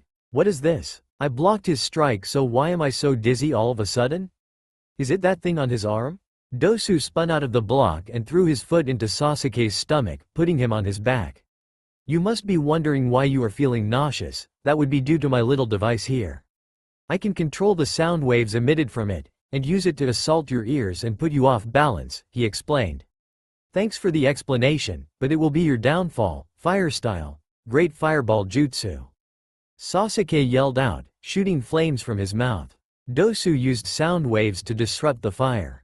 From the flames came 8 shuriken, 5 of which struck true. Dashing forward, Sasuke drove a kunai into Dosu's stomach. As Dosu leaned forward onto Sasuke's shoulder, he whispered in his ear, "The snake grows restless. 1 month and it will strike." Dosu is unable to continue. Sasuke is the winner. "Medics!" Hayate yelled. Sasuke looked down at Dosu and nodded before heading towards the viewing area. The board rolled through the names again. Shino Aburame vs Yoroi Kato. Shino is the winner. "Medics!" Hayate announced. Masumi Tsurugi vs Kankuro. Kankuro is the winner. "Medics!" Sakura Haruno vs Ino Yamanaka. Double knockout. Neither advance. "Medics!" Ten vs Tamari. Tamari wins. "Medics!" Shikamaru Nara vs Kin Suchi. Shikamaru wins. Naruto Uzumaki vs Kiba Inuzuka. Naruto smirked and shunshined to the arena. As Kiba leapt down, he fixed a feral grin on Naruto. "You know, Uzumaki, I've got something to prove to you. I don't think you're any good for Hinata. And when I beat you, it will show her that I am right. That I can protect her better than you can," Kiba snarled as he got down on all fours next to Akamaru. "You see, Kiba, the reason you're not able to protect Hinata is because you think I'm protecting her. I should make it very clear, she is protecting me, not the other way around. And on top of that, she is protecting all of you from me," Naruto rebutted. As he finished his sentence, his dojutsu flared. "Man-beast clone. Fang over fang," Kiba shouted. Naruto fired shuriken from his wrist seals, only to have them deflected. I guess he is a bit resilient as he spins, I'll just have to dodge," Naruto reasoned as he jumped to his left. Landing on his hands, he applied 2 incapacitation seals before pushing up to dodge Akamaru's charge. While he landed on his feet, he prepped 2 more incapacitation seals and held his hands out towards the charging Kiba. As Akamaru hit the ground where Naruto had just been, he froze from his spin, having activated the trap. His companion getting immobilized caught Kiba off guard and he came out of his spiral out of control. Naruto flashed into Kiba's path and slammed his hands into Kiba's chest. Fear flared in Kiba's eyes as he locked onto Naruto's gaze. Kiba suddenly felt very small under the eerie eyes of his biggest competition. Hinata watched on from the stands, with her hands at her chest. When Naruto caught Kiba, she let a smile grace her worried features. However, when she seen the predatory smirk cross Naruto's face, she let out a gasp. That isn't his usual playful smirk. I hope he doesn't drive Kiba insane. Naruto stared into Kiba's eyes with his feral smirk, and Kiba felt his blood run cold. He watched as Naruto's tomo around his slit pupil swirled, fearing what would happen next. Slowly, he watched as Naruto's form morphed. His arms turned dark red and grew a spike from his elbow. His hair turned gray and grew down to his waist. He grew 2 incisors that came out of his mouth. His face turned the same color as his arms, and wings sprouted from his back. Now let me show you why you should be afraid, Kiba. Naruto drawled out. As he spoke, Kiba grew mortified as a pitch-black spider crawled out of his mouth. It slowly made its way across Naruto's arm. It would stop and seem to probe its surroundings with its front legs, seemingly searching for something. As it neared Kiba, it began to move faster and with more focus. It crawled up onto his face and prepared to crawl into his mouth. As it started to make its way into his mouth, everything faded with a shout. Naruto! Enough! Hinata yelled. Naruto paused and glanced up. As he made eye contact, his eyes faded. He dropped his grip on Kiba's throat as the illusion broke.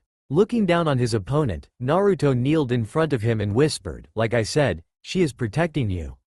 Kiba passed out right after.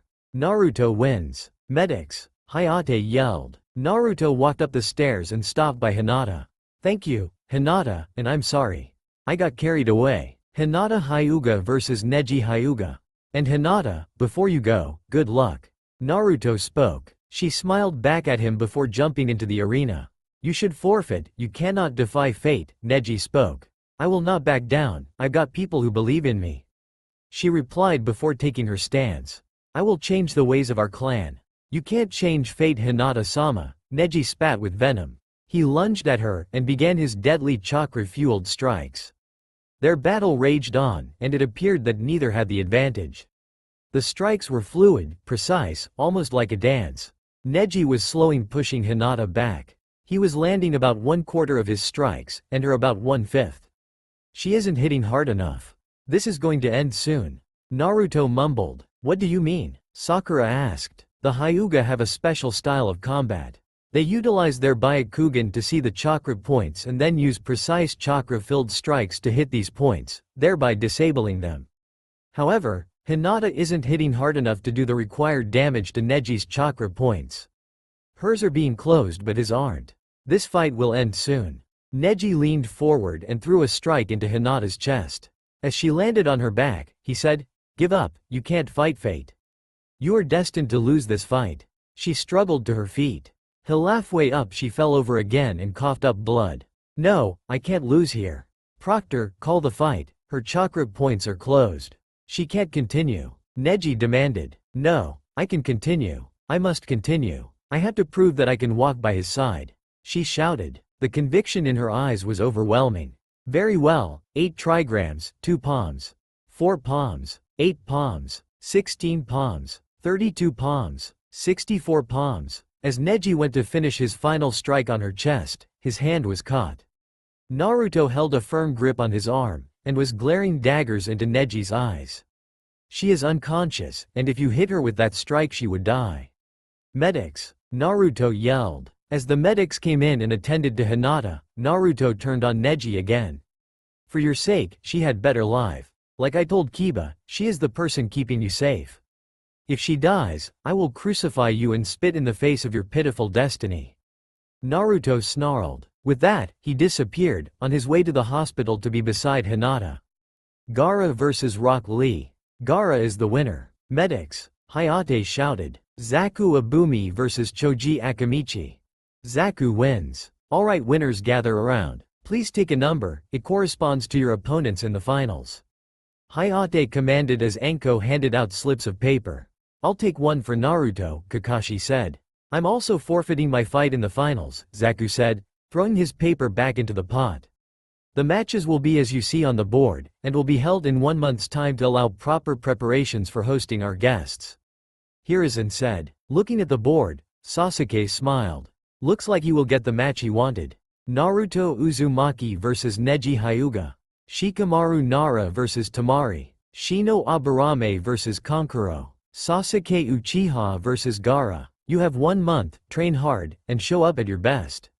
Good luck, Hiruzen said before vanishing in a swirl of leaves. Kakashi leaned over to Kurenai and whispered, "So, do you want to go calm Naruto down or should I?" Kurenai just disappeared in a swirl of leaves, giving Kakashi his answer. He smiled before walking back to Sasuke. "Well, let's get training shall we? I've got a technique to show you."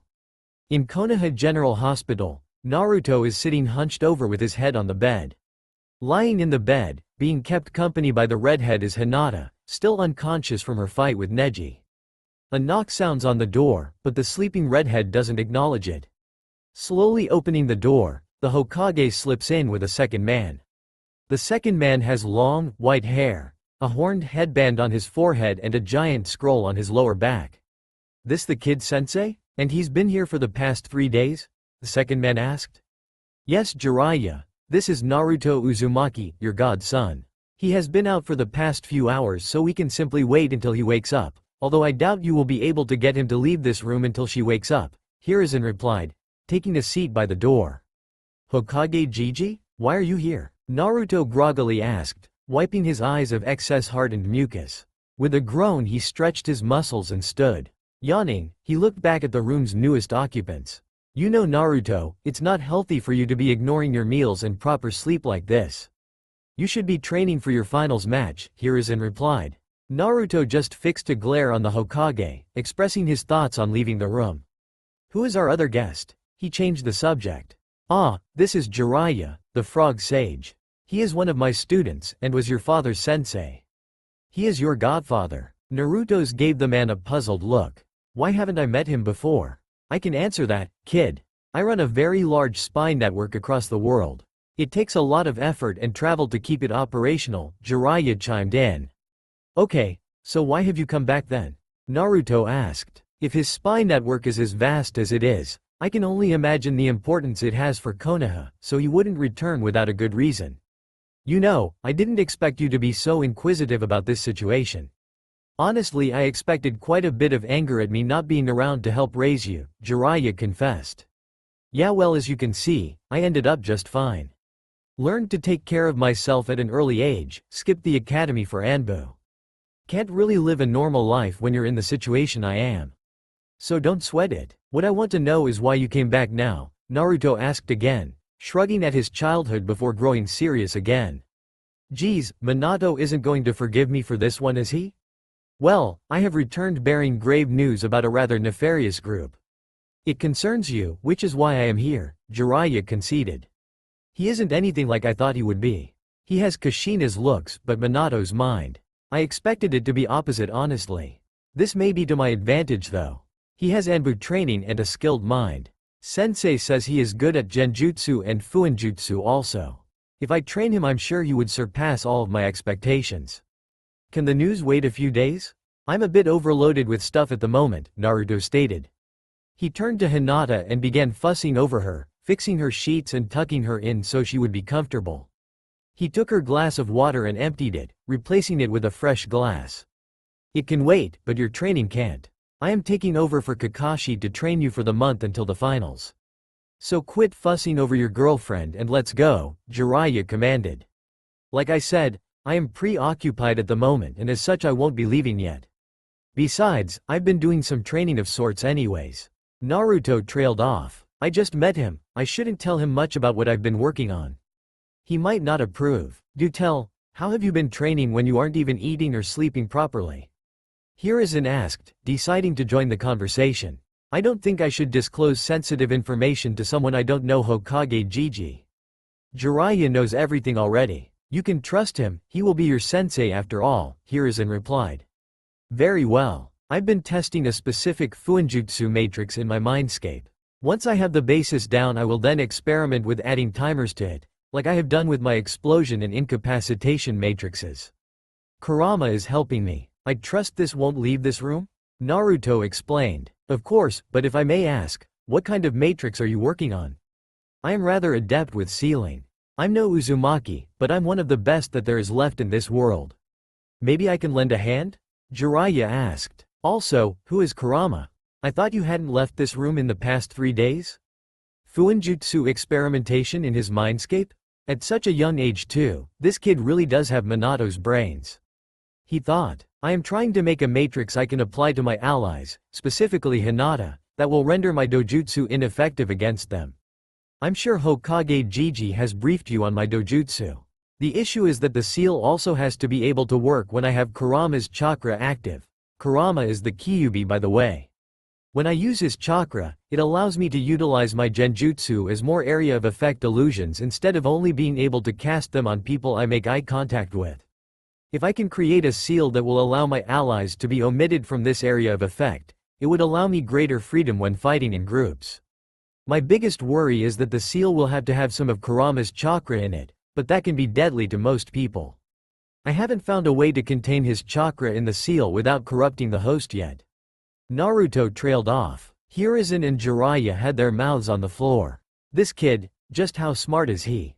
The level of comprehension for Fuinjutsu required to be able to notice all of the potential issues with the kind of seal he is thinking of is that of a seasoned master Fuinjutsu user. Maybe I can't teach him anything. I will just have to offer my experience. Jiraiya thought. Snapping himself out of his state of shock, Jiraiya coughed before replying, Can I see the seal you have so far? Maybe a second eye could spot something you have been missing. As far as recognizing the potential problems, however, I think you've anticipated them all. Yeah, I'll draw it up for you. Hold on. Naruto unsealed a scroll and ink. This will take me a bit, he warned before getting to work.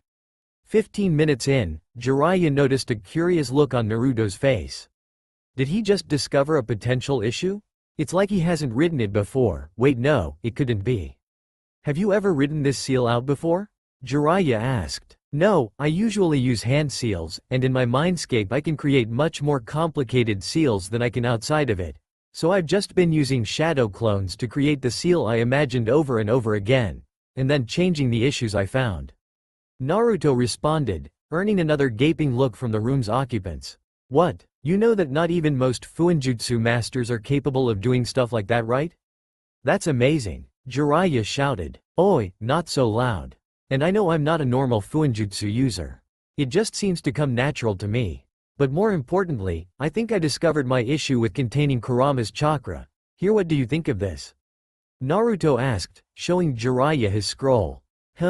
Well, this to that, and that cycles properly, but what is this blank area for? It should be where you indicators for the dojutsu are for. Jiraiya asked. It's blank because I don't know what my dojutsu is. Nor does anyone I have encountered yet. When I find out what it is, I can complete the seal. Well, show me your dojutsu, and maybe I will recognize it, Jiraiya requested. Naruto silently obliged and activated his eyes.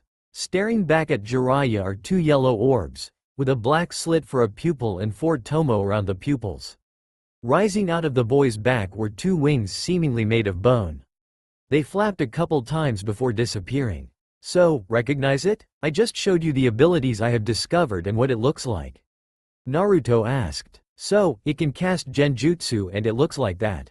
I've heard of something like that once before in my travels, but I will have to get word out to my informants across the sea to confirm. I believe it comes from over there, Jiraiya responded. I'll get word out and then return. Once I do get back later today, we'll start your training. Like I said, Naruto started but was cut off with a wave of the man's hand. I know what you said. See you later, kid. And with that, Hiruzen and Jiraiya left the hospital room. Naruto sighed and sat back down. Naruto-kun? Where am I? A soft voice asked. His eyes went wide and he whirled towards the bed. Hinata, how are you feeling? You've been getting quite a lot of beauty sleep lately, Naruto asked, reaching over and squeezing her hand. She smiled at the gesture. I'm just sore is all. I don't feel any permanent damage to my chakra points, she answered. Now tell me why you look like hell, Naruto-kun. You better not have been neglecting your health to sit here and mope.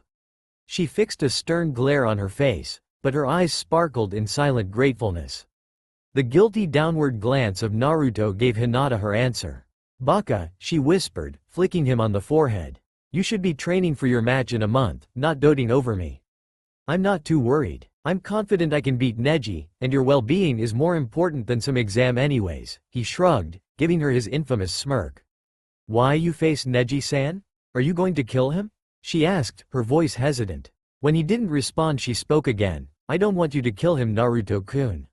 I know you are going to teach him a lesson, but don't kill him, okay? He can still change his path."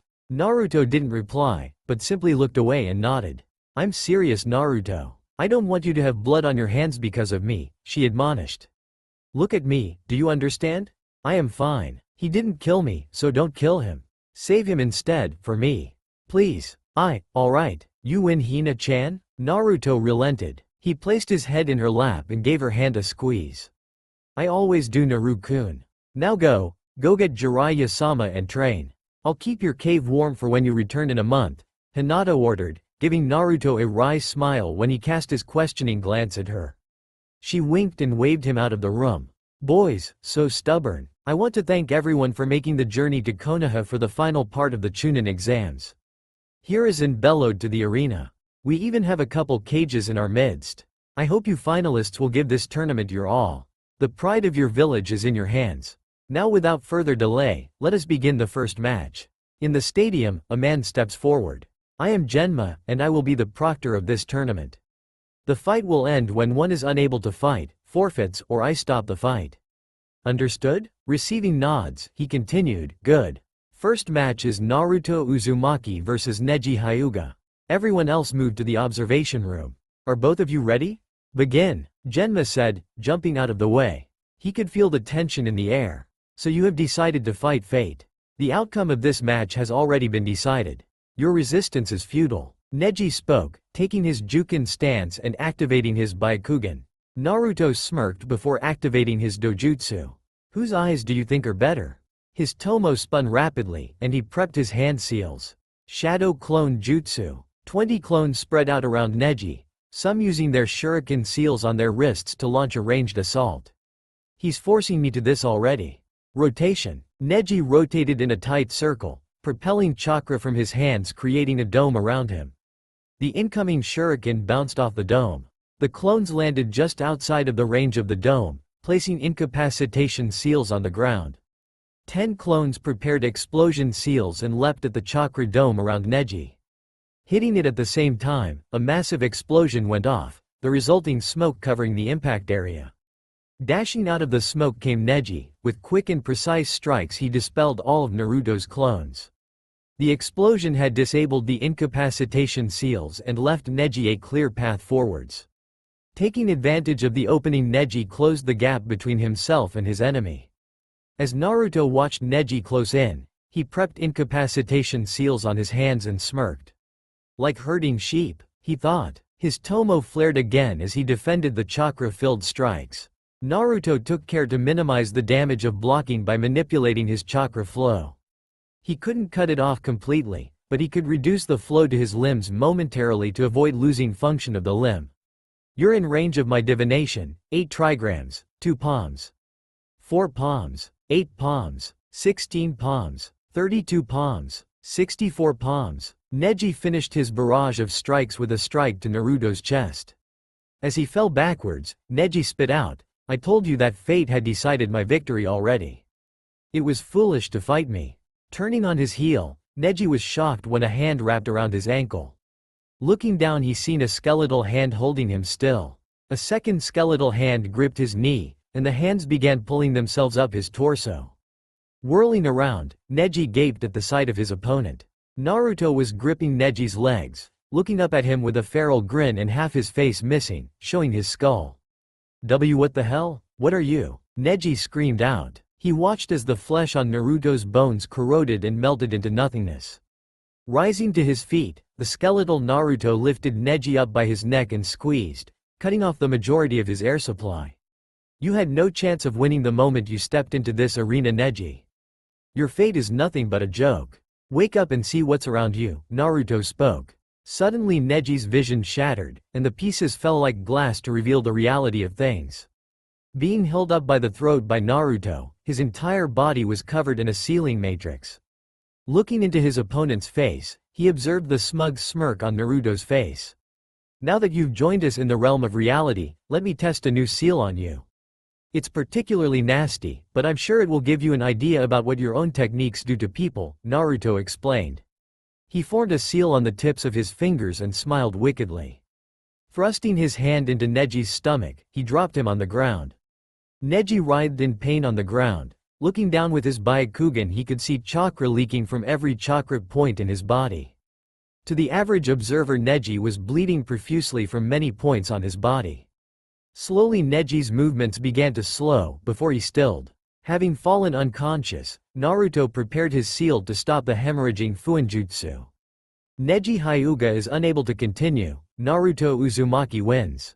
Genma shouted. The crowd was deathly silent as Naruto leaned towards Genma. He needs medical attention immediately or he will die, Naruto warned. Genma nodded and motioned for the medics to make haste. The bleeding had stopped, but the loss of blood and chakra was severe. In the crowd, many who knew Naruto were lost in thought recalling the battle. Jiraiya in particular was quite shocked about the battle. To everyone but Neji, the match was over quickly. Neji had performed a seemingly random defensive rotation before rushing at Naruto, being lifted by his neck and having seals placed on him. It was over in 5 minutes. Jiraiya shivered at the power of Naruto's Genjutsu. The silent crowd was justified by how fearful this display was. The horrified screams of Neji alone would strike fear into one unknowing of the redhead's abilities. In the honored guest's booth, the cage was deep in thought as well. I'm going to have to move the invasion up. It didn't look like the boy used much of his reserves, but any bit under 100% is better than having him at 100%. I'll give word for Gaara to unleash his wrath during his match. Hopefully the next two end as quickly as this fight. I'll give word for Kankuro to forfeit as well. Tamari won't even if I order her to, so no point in asking her. Next match is Shikamaru Nara vs Tamari, Genma announced. Tamari is the victor by forfeit. I have also received word that Kankuro has forfeited the next match against Shino Aburame, making him the winner. The next match will therefore be Sasuke Uchiha vs Gaara. Competitors please enter the stadium. Genma announced to the arena. Gaara and Sasuke appeared in the arena in a flash of sand and leaves respectively. Gaara fixed Sasuke with a bloodthirsty glare as sand circled his body, almost resembling a snake waiting to strike. You both know the rules, begin.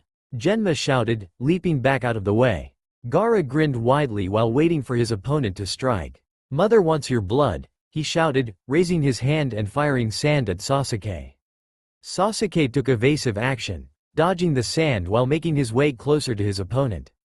Activating his Sharingan, he made some hand signs while running. Fire style. Great fireball jutsu. He shouted, launching a massive fireball at Gaara.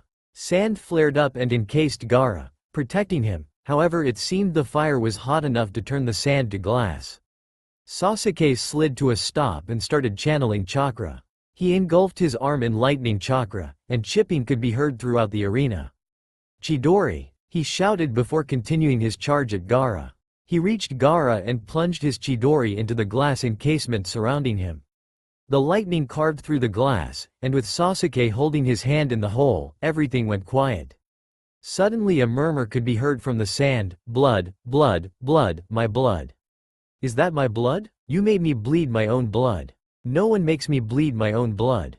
The scream was deafening, and promptly after the sand exploded outwards. Sasuke retreated to the edge of the arena. This isn't good. I knew he was unstable, but this is another level. Tamari, we need to grab him and move now. Kankuro shouted. Both of the siblings vaulted into the arena and smokescreen from the explosion. After a tense moment, Tamari cleared the smoke with her fan to reveal Kankuro holding Gaara with his puppet.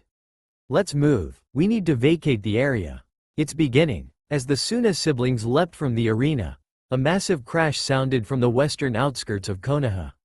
3 giant snakes made their way through the wrecked wall.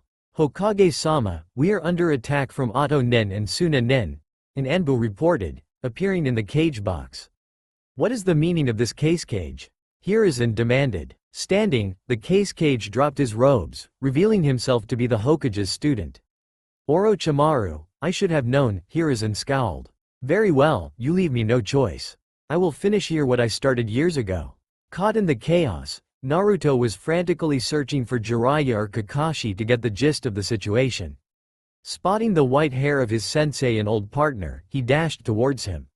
Kakashi-sensei, what is going on? And what are my orders? Otto and Suna are invading. Orochimaru has engaged the Hokage. You are to assemble a small strike team and go after the Suna Jinchuriki. He is highly unstable and must be contained. Any and all methods are authorized, Kakashi ordered. With a nod, Naruto disappeared. I've got to find at least 2 more people to form this strike team. Hinata for tracking would be good, Shikamaru for tactical. Speak of the devil, Shikamaru. We are under attack from Otto and Suna, I need you with me. We need to find Hinata and 1 other person for a pursuit and subduel of the Suna Jinchuriki. Naruto said. Gotcha, Hinata was just over there with Shino and Kiba. Let's grab them, Shikamaru replied. Naruto nodded and took off. Hinata, Kiba, Shino. I need you 3 with me and Shikamaru. We are to pursue and subdue the Suna Jinchuriki. Do you understand the mission? Naruto asked upon finding Team 8. Shino and Hinata nodded, but Kiba opened his mouth. Wait, what is going on? We are under attack from Suna and Otto. The Suna Jinchuriki was taken by his siblings and we are to pursue them and subdue the Jinchuriki, preferably before he loses control completely. You 3 are the best tracking team we've got. Let's go, we are wasting daylight. Naruto confirmed for Kiba. With that, the impromptu group was off, chasing after their prey. Spread out in arrowhead formation. Kiba on the left, Shino on the right, Hinata at the front, Shikamaru in the middle and myself at the rear. Move as fast as possible, Naruto barked, receiving nods and silent compliance. The team had been traveling for 45 minutes before Kiba spoke up. I smell their trail. Hinata, Shino, do you guys have anything? I can't see anything. Shino? Hinata answered. My bugs have found them, 4 kilometers ahead. We will meet them in 20 minutes at our current pace. Plan for engaging? Shino replied. Naruto looked at Shikamaru who took the K. It would be in our best interest to have Naruto confront Gaara. Myself and Hinata will take Temari while Shino and Kiba deal with Kankuro. Naruto, if you can get Gaara under a genjutsu that can save us a lot of trouble. I don't want him losing control completely. We should also try and separate Gaara from his siblings. Questions? Shikamaru explained. Also, Naruto, you should use as many layers as possible and utilize as much of Kurama as possible right off the bat. I don't want to take any chances, understood? Shikamaru asked. A nod from Naruto had them refocusing on their approaching target. The target is just up ahead, get ready, Hinata said. Kankuro's puppet has Gaara. Take the puppet out first. Kiba, it is your job to separate Gaara from the puppet. Shikamaru ordered. Man-beast clone. Fang over fang. Kiba shouted, barreling in towards the puppet. Caught by surprise, the puppet dropped Gaara. Shino swarmed Kankuro with his insects as Hinata dove at Temari. Shikamaru landed at the edge of the small clearing and prepared his shadows. Naruto took this opportunity and prepared his incapacitation Fuinjutsu. Rifling towards Gaara, he activated his Dojutsu and drove his hands into Gaara's chest, spreading a sealing matrix across the Suna Jinchuriki. Naruto tossed Gaara over his shoulder and took off further into the forest, leaving his comrades to deal with the other 2 Suna nin. Coming to a clearing, Naruto placed Gaara against a tree and tied him up. I can't imagine this is going to hold him. I can feel the malice coming from him, Naruto mumbled to himself. Kit, you should reinforce your seals and start layering genjutsu on him. I can feel Shukaku's chakra swelling inside him. If he breaks loose, the only way to beat him is for me to take over, and I don't think you can bring yourself back after that yet. Kurama spoke in Naruto's mind. Alright Kurama, let's go to 4 tails, and I'll layer as much as I can, Naruto responded. He activated his dojutsu and starting pumping Kurama's chakra outwards. A blood-red chakra cloak formed around him, bubbling with energy. Slowly a tail grew from the cloak as Naruto's features grew more feral. His incisors grew and stuck out of his mouth, his fingernails elongated and came to a sharp point half an inch past his fingertips. The tail split into 4 tails, swaying to and fro behind the boy. Naruto dropped to all fours, and fixed his gaze on Gaara. We have to keep him awake, but subdued. If he goes unconscious then Shukaku will be released. Kurama warned. Naruto nodded as his tomo flared. Gaara's eyes widened as a serene setting encompassed him. A soft smile crossed his face. "This is nice," he mumbled. "It's been so long since I've slept, maybe just a little nap? Fuck, he's going to fall asleep. Gotta change the settings, but what could keep him calm? Maybe a slaughter." Naruto panicked before slowly layering yet another illusion into the jutsu. As Gaara was about to nod off, he heard the familiar sounds of battle. In the distance the ringing of kunai and shuriken could be heard. "Blood, mother wants blood." The boy screeched before launching himself towards the chaos. He reveled in the madness of battle. A vicious smile adorned Gaara's face as he slaughtered the endless onslaught of foes.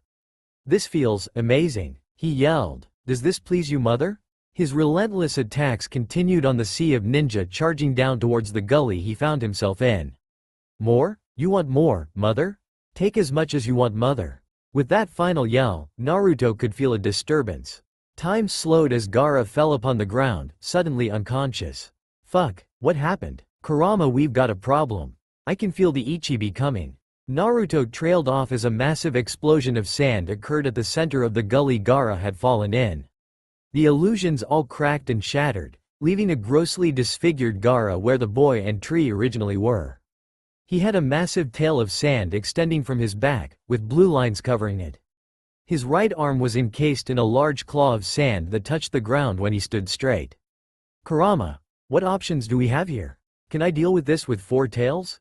Naruto asked. "The boy is still conscious, but he is rampaging. If you can drain him but avoid knocking him out we should be okay." Naruto nodded, and prepped his seals. Dojutsu would no longer work on the Suna Jinchuriki as he was in a blind rage. His only option was his new seal. This is going to be dangerous. Hopefully this seal can pull through. Dashing forward, Naruto released a hail of shuriken from his wrist seal, attempting to get close enough to apply the seal. I have to avoid applying the seal to the chakra cloak, and hit him directly. He rolled to his right to avoid a piercing overhead strike from the sandtail. Using 2 of his chakra tails, Naruto pinned the sandtail. Continuing forward, he ducked under the horizontal swipe of Gaara's sandclaw. As the limb passed over top of him, Naruto applied his strongest explosion seal to it, hoping for a distraction. As the explosion went off, Gaara screeched in pain. As he flailed around, Naruto seen his opening. Closing the distance, Naruto slammed his left hand into Gaara's chest, knocking the boy off his feet and onto his back. He used his 4 chakra tails to pierce and pin the limbs of his opponent, watching as the seal spread across his body. Slowly and methodically, Gaara started bleeding from his chakra points. He writhed in pain, unable to free himself from the agony.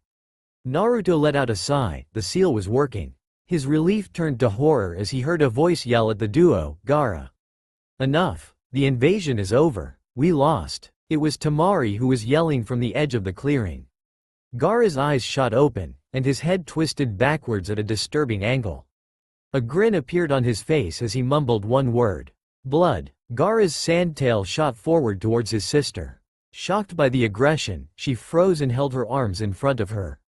The sickening sound of flesh being torn was heard, and hot blood hid Temari's face. She opened her eyes and found herself staring into Naruto's face. He had the sandtail through the right side of his chest, and blood coming from his mouth. "Gaara, subdued, get.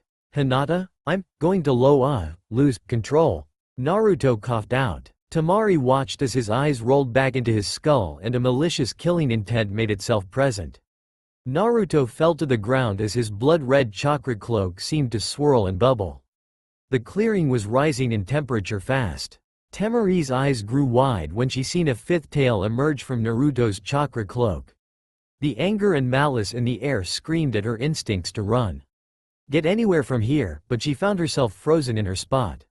She was broken from her stupor when 5 figures entered the clearing. "What the fuck is that?" Kiba shouted, pointing at the blood-red blob of chakra with 6 tails on the ground in front of Temari. "Temari, get away from him." Kankuro grabbed Gaara. Shino, Shikamaru, Kiba, stay out of this. He will kill you if you get too close. Hinata ordered. She stepped into the clearing and stood a few feet away from the chakra monstrosity on the ground. Kankuro and Tamari had grabbed Gaara and retreated to the edge of the clearing with the three Konoha genin. Hinata, get back. He is going to lose control. He could kill you, Kiba shouted. Hinata rounded on Kiba and fixed him with a glare that stopped him cold. Did you forget what Naruto told you after your fight? Under no circumstances are any of you to enter this clearing, understood? One of you needs to get Jiraiya-sama as fast as possible. Hinata turned back towards Naruto and watched as the form of a boy with 6 tails rose from the ground. The figure's eyes were an eerie white, a stark contrast to his blood-red body. The figure took a cautious step towards Hinata and opened its mouth. It didn't say anything, but it opened and closed its mouth a few times. Hi Kurama, I need you to calm down and give me Naruto back, okay? Hinata said as she smiled at the figure. She coated her hand in her familiar blue chakra and held it out to Naruto. The figure cocked its head to the side, seemingly regarding the foreign gesture. He stood staring at the hand for 20 minutes. The whole time Hinata stood with a gentle smile on her face. The onlookers were too stunned to speak, not wanting to set the figure off. They stared silently as time seemed to stop in the clearing. A gasp escaped Tamari as the figure moved his arm, breaking the stalemate. Slowly, Naruto raised his hand and placed it in Hinata's. She closed her hand around his, and pumped more chakra into her hand. The sheer heat of Naruto's chakra cloak was quickly evaporating her own coating over her hand, needing to constantly be replaced. Hinata never dropped her smile as she continued to drain her chakra reserves. In her peripheral she sighed when she watched a frog pop up behind Shino and open its mouth, revealing Jiraiya with one of Shino's beetles on his shoulder. Fixing her attention back on Naruto, she covered herself in chakra and stepped forward.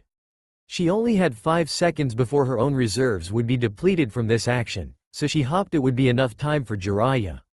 Wrapping her arms around the boy, she squeezed him in a loving embrace. Naruto remained still, but gasped as a hand slammed into his back.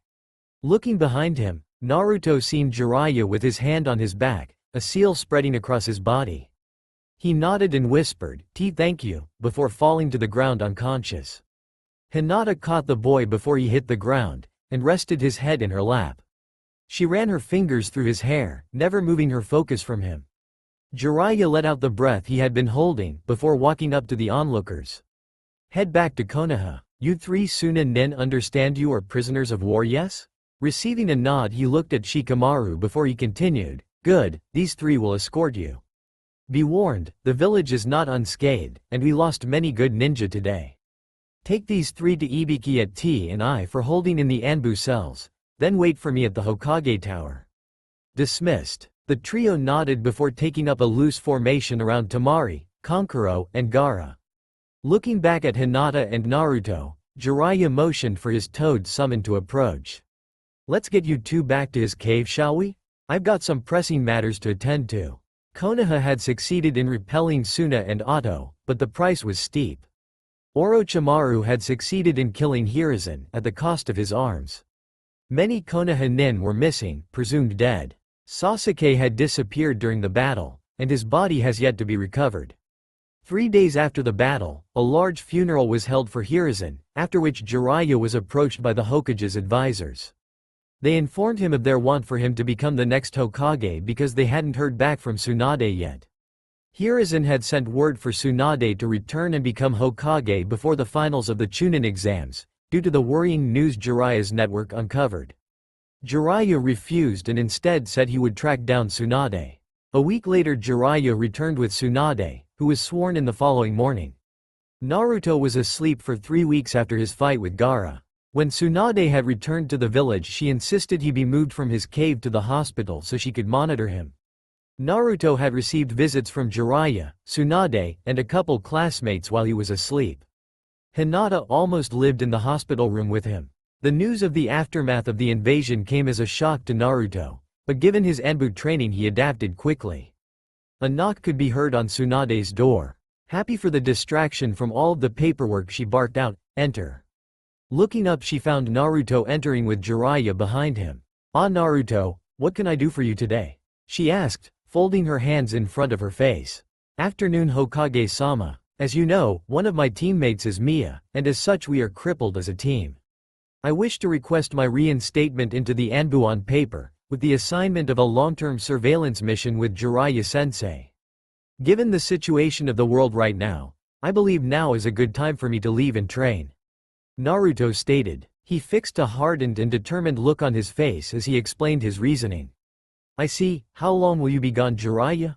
And can you keep him safe from this Akatsuki you have heard rumors of? Tsunade asked, pointing her imposing stare at Jiraiya. Yes, I believe I can both vastly increase the boy's abilities as well as obtaining much needed information about this new group. We would be gone for at least 2 years, but more likely 4. This time will prove invaluable to Naruto in preparing him for what is to come. He replied, his face void of the usually playful demeanor it usually holds. Very well, when will you leave? She asked. 3 days we will depart at sunrise. Jiraiya answered. With a nod and wave from Tsunade the duo left her office. Well, better go let my friends know and prepare to leave. If I survive I'll meet you at the gate, he said, disappearing in a flash. Naruto wandered through the village, his hands in his pockets. He was slowly making his way to the Anbu headquarters to retrieve his old mask. If he was going to be reinstated he might as well get his mask back. As he walked through the village, the finishing touches of reconstruction were being completed on the destroyed buildings and the wall. Naruto had been asleep for most of the construction and hadn't seen the true scope of devastation that befell the village. Reaching the Anbu HQ, he entered and was greeted by the recruitment officer. Ah, Uzumaki-san, returning at last, please go ahead. Your locker is as you left it. Naruto nodded and continued to the locker room. Opening his locker, he reaching in and grabbed the only thing inside. A white mask in the shape of an owl face, with a line down the left side passing through the eye. Sighing, he sealed the mask in a storage seal on his headband and exited the building. I should probably tell Hinata that I'm leaving, and Sakura since we are teammates. I'll tell Sakura real quick before I go find Hinata, Naruto thought to himself on his way through the village. Naruto made his way to the Haruno household. With a brief knock he stood outside waiting. Moments later Sakura answered the door. Hello, hey Naruto, what's up? Please, come in, she said, beckoning him inside. I just wanted to tell you that since Sasuke is Mia and our team is sidelined because of it, I will be rejoining the Anbu.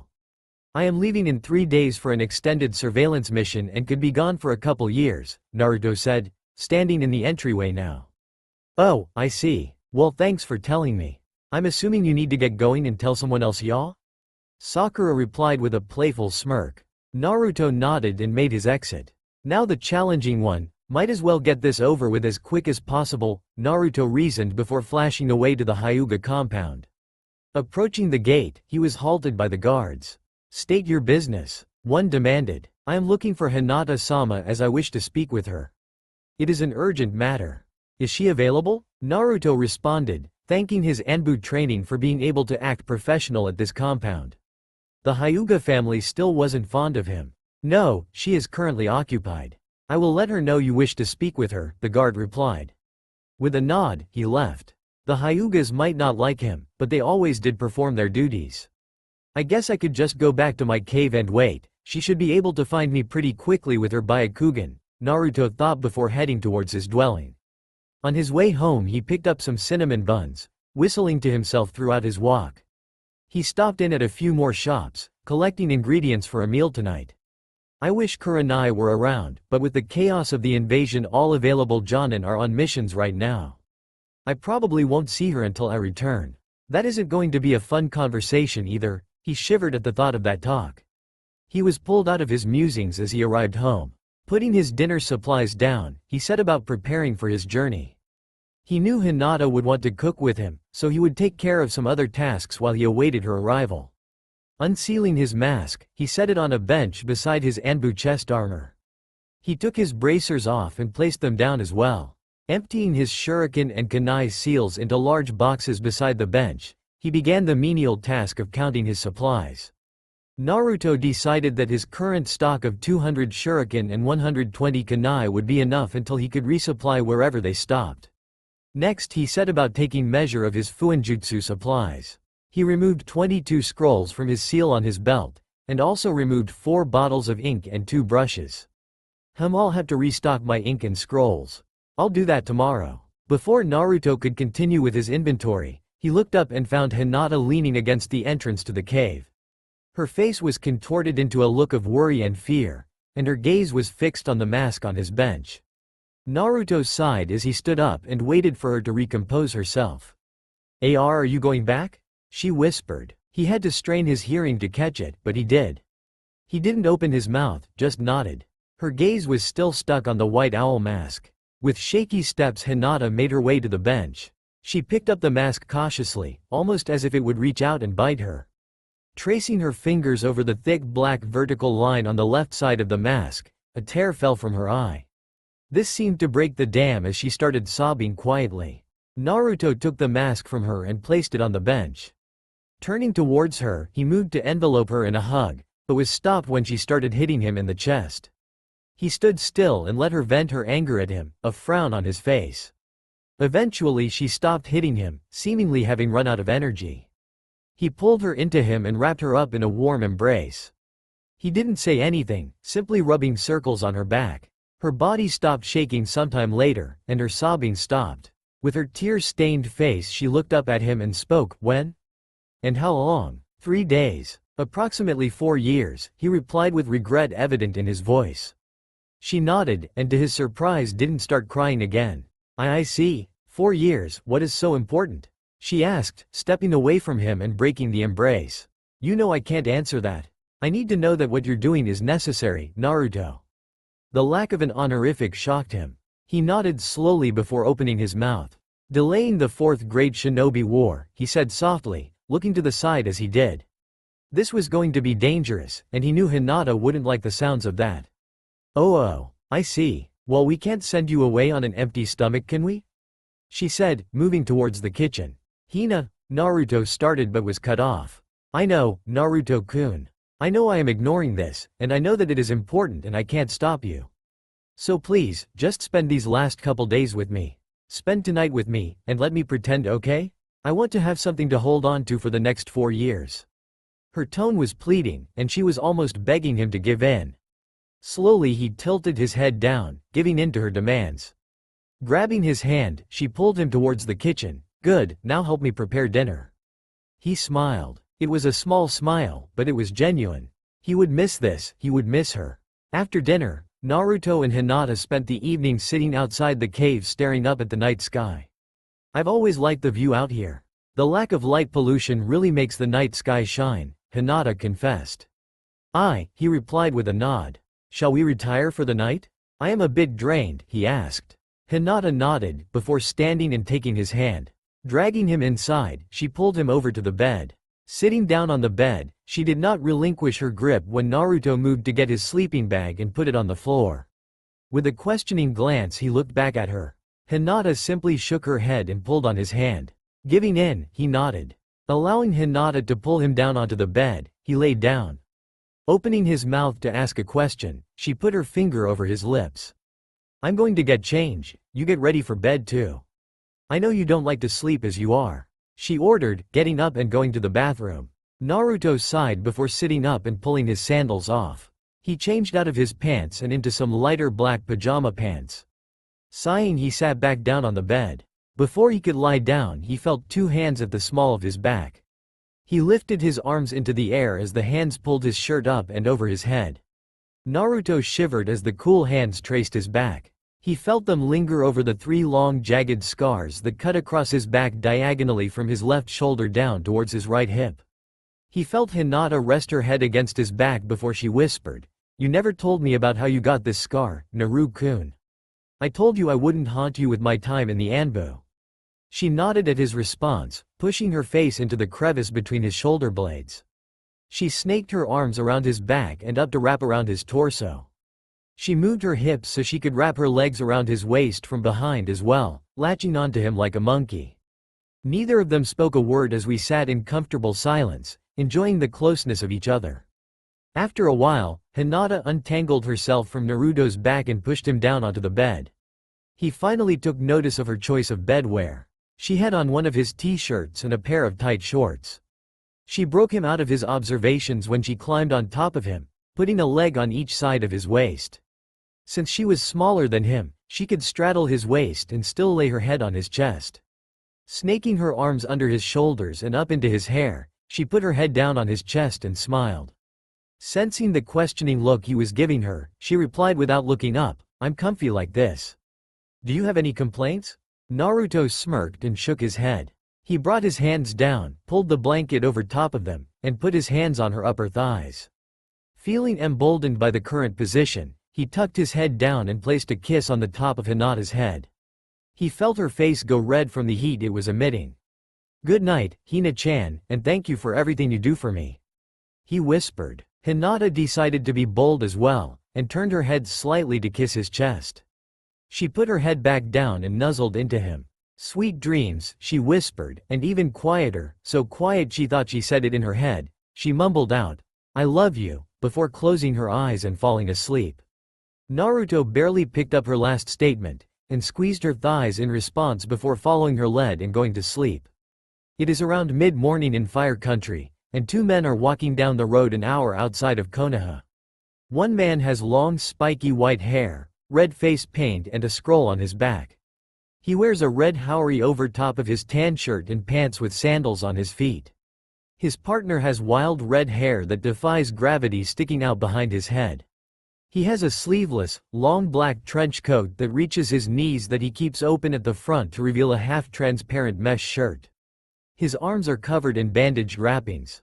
He has a black belt holding up camo cargo pants that are tucked into bandage wrappings, which cover from the bottom of his calf down, with shinobi sandals on his feet. Over his face is a white owl mask with a single vertical black line on the left side of the mask, cutting through the eye hole. The 6'2" 18-year-old is walking with his hands in his pockets, whistling quietly to himself. Naruto Uzumaki and Jiraiya are finally returning to Konoha. As the gates came into view, Naruto sealed his mask away in his headband that hung around his neck. "Almost 5 years, huh? I'm gonna be in a load of shit soon. Was all that time researching really necessary, Ero Sennin? It probably cost us a good half a year total." Naruto drawled out. He was excited to be back, but he was regretting the ass-kickings he knew were coming his way. "Of course, I can't give up an opportunity for research. A man's gotta make a living somehow," Jiraiya exclaimed. The guards stopped Hiduo from entering the gates, not caring to take full notice of who it was. "Name and reason for your visit, please," one of the guards drawled out.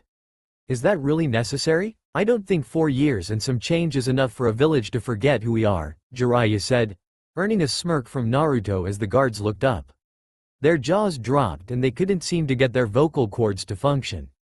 "I'll take that as permission to enter," Jiraiya said, walking through the gate. As Jiraiya and Naruto walked through the village, almost everyone they came across stopped what they were doing and gaped at the pair. It had been almost 5 years since the duo had been seen in Konoha. Word had spread of Naruto subduing the Suna Jinchuriki, and despite next to no one seeing the incident firsthand, many had come to regard him in a new light. He had up and disappeared a few weeks after the incident, and no one had any time to thank him. Most villagers figured he had abandoned the village. As the duo continued their trek towards the Hokage Tower, word started to spread about their return. Slowly the crowd grew larger and larger as they made their way through the village. "What's with the crowd? I didn't think you had this many fans, Ero Sennin," Naruto asked. "I don't. I think they are all looking at you, boy. Word must have spread about you defeating the Suna Jinchuriki before our departure," Jiraiya responded, amused by the boy's perplexed look. "Well, this isn't the welcome I expected. Too much attention if you ask me," Naruto said, closing his eyes and starting up his whistling again. As the Hokage Tower came into view, the crowd of villagers slowly turned into fellow ninja regarding the duo. Naruto could feel the familiar chakra signatures around him, but he decided to spare himself the looks on their faces. Coming up to the tower, Naruto opened his eyes and found the smirking form of Shikamaru leaning against the door. Shikamaru nodded to Naruto as he walked through the doors. The redhead tossed him a smirk and a wink, making his way towards the stairs. "Well, out of the oven and into the frying pan, Jiraiya jested outside of Tsunade's office. "Aye, let's get this over with. I miss my cave," Naruto replied as he entered the Hokage's office. "Who do you think you are to just barge in here without no?" Her voice hitched in her throat as she took in the two people who entered her office. Is it really you? Are you back?" she asked quietly. Both nodded, allowing her time to rein in her emotions. "It's about damn time, Bakas," she screeched, throwing a stack of papers at them. The paper went everywhere as she continued to throw objects from her desk. "Do you know the trouble you caused me with your absence? The council has been barking down my neck for 5 years about not knowing where our Jinchuriki is." 5 years, damn it. Well, not exactly the best of welcomes, but I figured I was gonna have a few of these. Do you need the report now or can it wait until tomorrow? I'm sure there are a few interested parties and I don't want to retell almost 5 years of my life more than once. Naruto asked, casually dodging the projectiles still being launched his way. Tsunade calmed herself after hearing the request. Yes, you would be correct in your assumptions. Shizune, clear my schedule for tomorrow and the next day. Doesn't matter what I have booked, this is more important. Naruto, you may do as you please with the rest of today. After your report is given you will have a month off. I'm sure you could use some rest. Besides, I don't think I'll be able to send you away for at least that long anyways, she said with a wink. See ya tomorrow, Hokage-sama, Naruto said as he exited the office. Making his way downstairs and out of the tower, he mumbled to himself, how long until I'm discovered? Shikamaru wouldn't betray me, but word travels fast. He stopped short when he felt a large killer intent from behind him. Turning around he started profusely sweating. Hey there Kurenai-sensei. Long time huh? Fuck, that was the wrong thing to say. This is going to hurt. Long time? Long time? You left without even telling me what was going on. And all you have to say for yourself after 5 years is long time? She yelled. Steam could be seen coming from her ears. Technically it wasn't quite 5 years, he rebutted. A tick mark made itself present on her face. I should just keep my mouth shut. Naruto heard a deep rumbling after that last thought. If he didn't currently fear for his life he would have had a snarky reply to the laughter of Kurama. Kurenai slowly marched her way towards the redhead, causing him to panic and flail his arms in surrender. Wait. I'll make it up to you. How about lunch? Yeah, I'll buy you lunch. Come on, I know you love Akamichi's barbecue. Naruto tried to get himself out of the punishment coming his way. Oddly enough Kurenai seemed to calm down as she reached him. Alright, I won't kill you. But only because our other guest for lunch is definitely going to kill you, she said with an all-too-sweet smile in tone. Ah crap, Naruto gulped. I'll go get her and bring her to meet you at Akamichi's. Go get us a private room MMK? She requested, although Naruto knew enough to recognize a command when he heard one. With a nod he disappeared. Naruto had made his way to Akamichi's, picking up a couple stragglers on his way in the form of Shikamaru, Kakashi, and Sakura. After obtaining a private room for the group, he found himself fiddling constantly, unable to sit still. Relax, she's going to be happy to see you. Hell, everyone is happy to see you after this long, Naruto, Sakura said, trying to calm her nervous ex-teammate. He gulped as the door opened and Kurenai walked in. She took a seat beside Kakashi and turned her attention back towards the door. Stood frozen in the doorway was Hinata. Her gaze was locked on the redhead in the room, and it was deathly silent. Time slowed as Naruto opened his mouth. Hey, Hina-chan, he said softly. Hinata jumped and let out an eep before falling unconscious. Ah shit, Hinata? Naruto panicked and jumped to catch her. Well, could have been worse I guess he asked with a nervous chuckle. Everyone just shook their heads. Troublesome, Shikamaru sighed out. He set Hinata down beside him as they ordered food. When the food was arriving, Hinata recovered from her fainting episode. She opened her eyes to the sight of a smiling Naruto conversing with the rest of the table. Slowly she sat up and quivered. Bringing her hand up to his face, the room fell silent. Tension filled the air as her hand feathered over Naruto's features. She let out a small gasp as he locked his gaze with hers. When her hand reached the scar on his left cheek, she began to tremble. She traced it down towards his chest, and a blush made itself present on her face. Slowly she put her whole hand on his left pectoral, and roughly dragged it down towards his stomach. A cough broke her out of her trance and she looked around. Kakashi's eyes smiled as Kurenai coughed to clear her throat. Should we vacate the room for a couple hours? She asked with a large grin. Hinata let out another eep, but before she could faint from embarrassment, Naruto slapped his hand onto her shoulder. A small ceiling matrix appeared and stopped her from going unconscious. Curious, everyone flicked their gaze towards the redhead. With a shrug he said, "Anti-fainting seal. Now let's eat." Kakashi and Kurenai both face-faulted. Did he just use a forbidden torture and interrogation Fuinjutsu on his girlfriend? Hinata slid over to Naruto, pressing her side up against him as the group began to eat. As the feasting died down, conversation picked back up. "So, tell me, what did I miss the past couple years?" Naruto asked. He missed the glare Hinata shot him with his mistake on the time frame he was away. "Well, most of the genin from our age group are jonin now. We still haven't recovered Sasuke's body, nor have we heard anything about him being alive." On a brighter note, the three Suna siblings, Gaara, Temari, and Kankuro, have been coming to Konoha once every 6 months hoping that you have returned. Shikamaru answered. Sakura's face fell at the mention of Sasuke, which didn't go unnoticed by Naruto. "I see, well, if you haven't found his body, he's probably still kicking somewhere, going after his brother. He never was an easy one to kill," Naruto joked, trying to lighten the mood. "So I'm the only genin left, huh? Guess it can't be helped. You'll have to teach me now, Hina-chan," he joked, nudging her in the ribs with his elbow. She let out a squeak and nodded, not trusting herself to talk with the massive blush she had on her face. It seems her old habits have come back. Hopefully they disappear quicker than the first time, he pondered. Shikamaru grinned. "Despite how troublesome it is to have you back, you do bring entertainment wherever you go. Since I know you have a few weeks off, we should head to Suna sometime to see what the case cage wants from you." Naruto cocked an eyebrow at that. "The case cage? What would the case cage want with me? I'm sure he wants to thank you for saving him from losing complete control and killing his sister. You were made aware Gaara is the case cage, weren't you? You saved Temari from Gaara? I was not aware of this, Naruto-kun. Maybe you aren't such a nightmare after all. Why haven't I heard of this until now?" Shikamaru. Kurenai questioned. It was Gaara's wish to keep what happened during the invasion quiet until he could properly thank Naruto for his actions.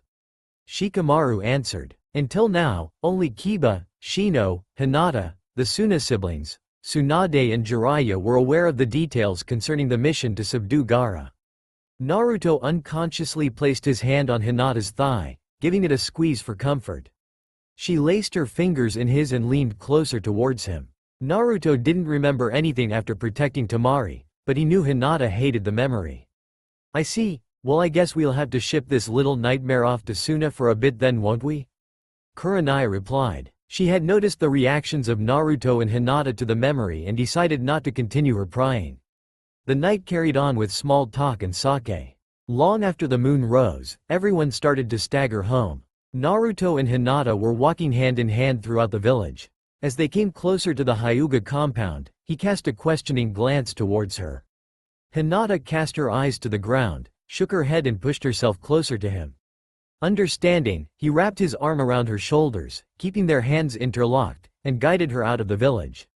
It took the pair a bit longer to reach his cave than normal, considering their inebriated state. Walking through the entrance, Naruto gaped at the state. He expected it to be covered in dust, but he found he hardly recognized the place anymore. After walking through the Genjutsu hiding the entrance, he found himself staring at a large open room with a fire pit in the middle surrounded by benches. What he found odd, however, was the missing crates and bed that he kept to one side. There was also a corridor at the back of the cave. Giving Hinata a perplexed look, she smiled before removing his trench coat. Tossing it on one of the benches, she noticed the white wrappings covering his arms. The white bandages wrapped from his hand up to his elbow on his right arm, leaving his fingers exposed, and they covered his entire left hand and arm up to his shoulder. How didn't I notice these before? Must be the sake, I guess. She shook off her observant glance, only to notice Naruto seemingly lost in his observations of her attire as well. She had a short, dark gray jacket left open over top of a long-sleeve blue shirt. The jacket had several black patches on it, and her headband was wrapped around her upper left arm. Her legs were covered in leggings matching her jacket, and she had a short black skirt on with several pockets for storage. She blushed at the thought of him observing her so openly.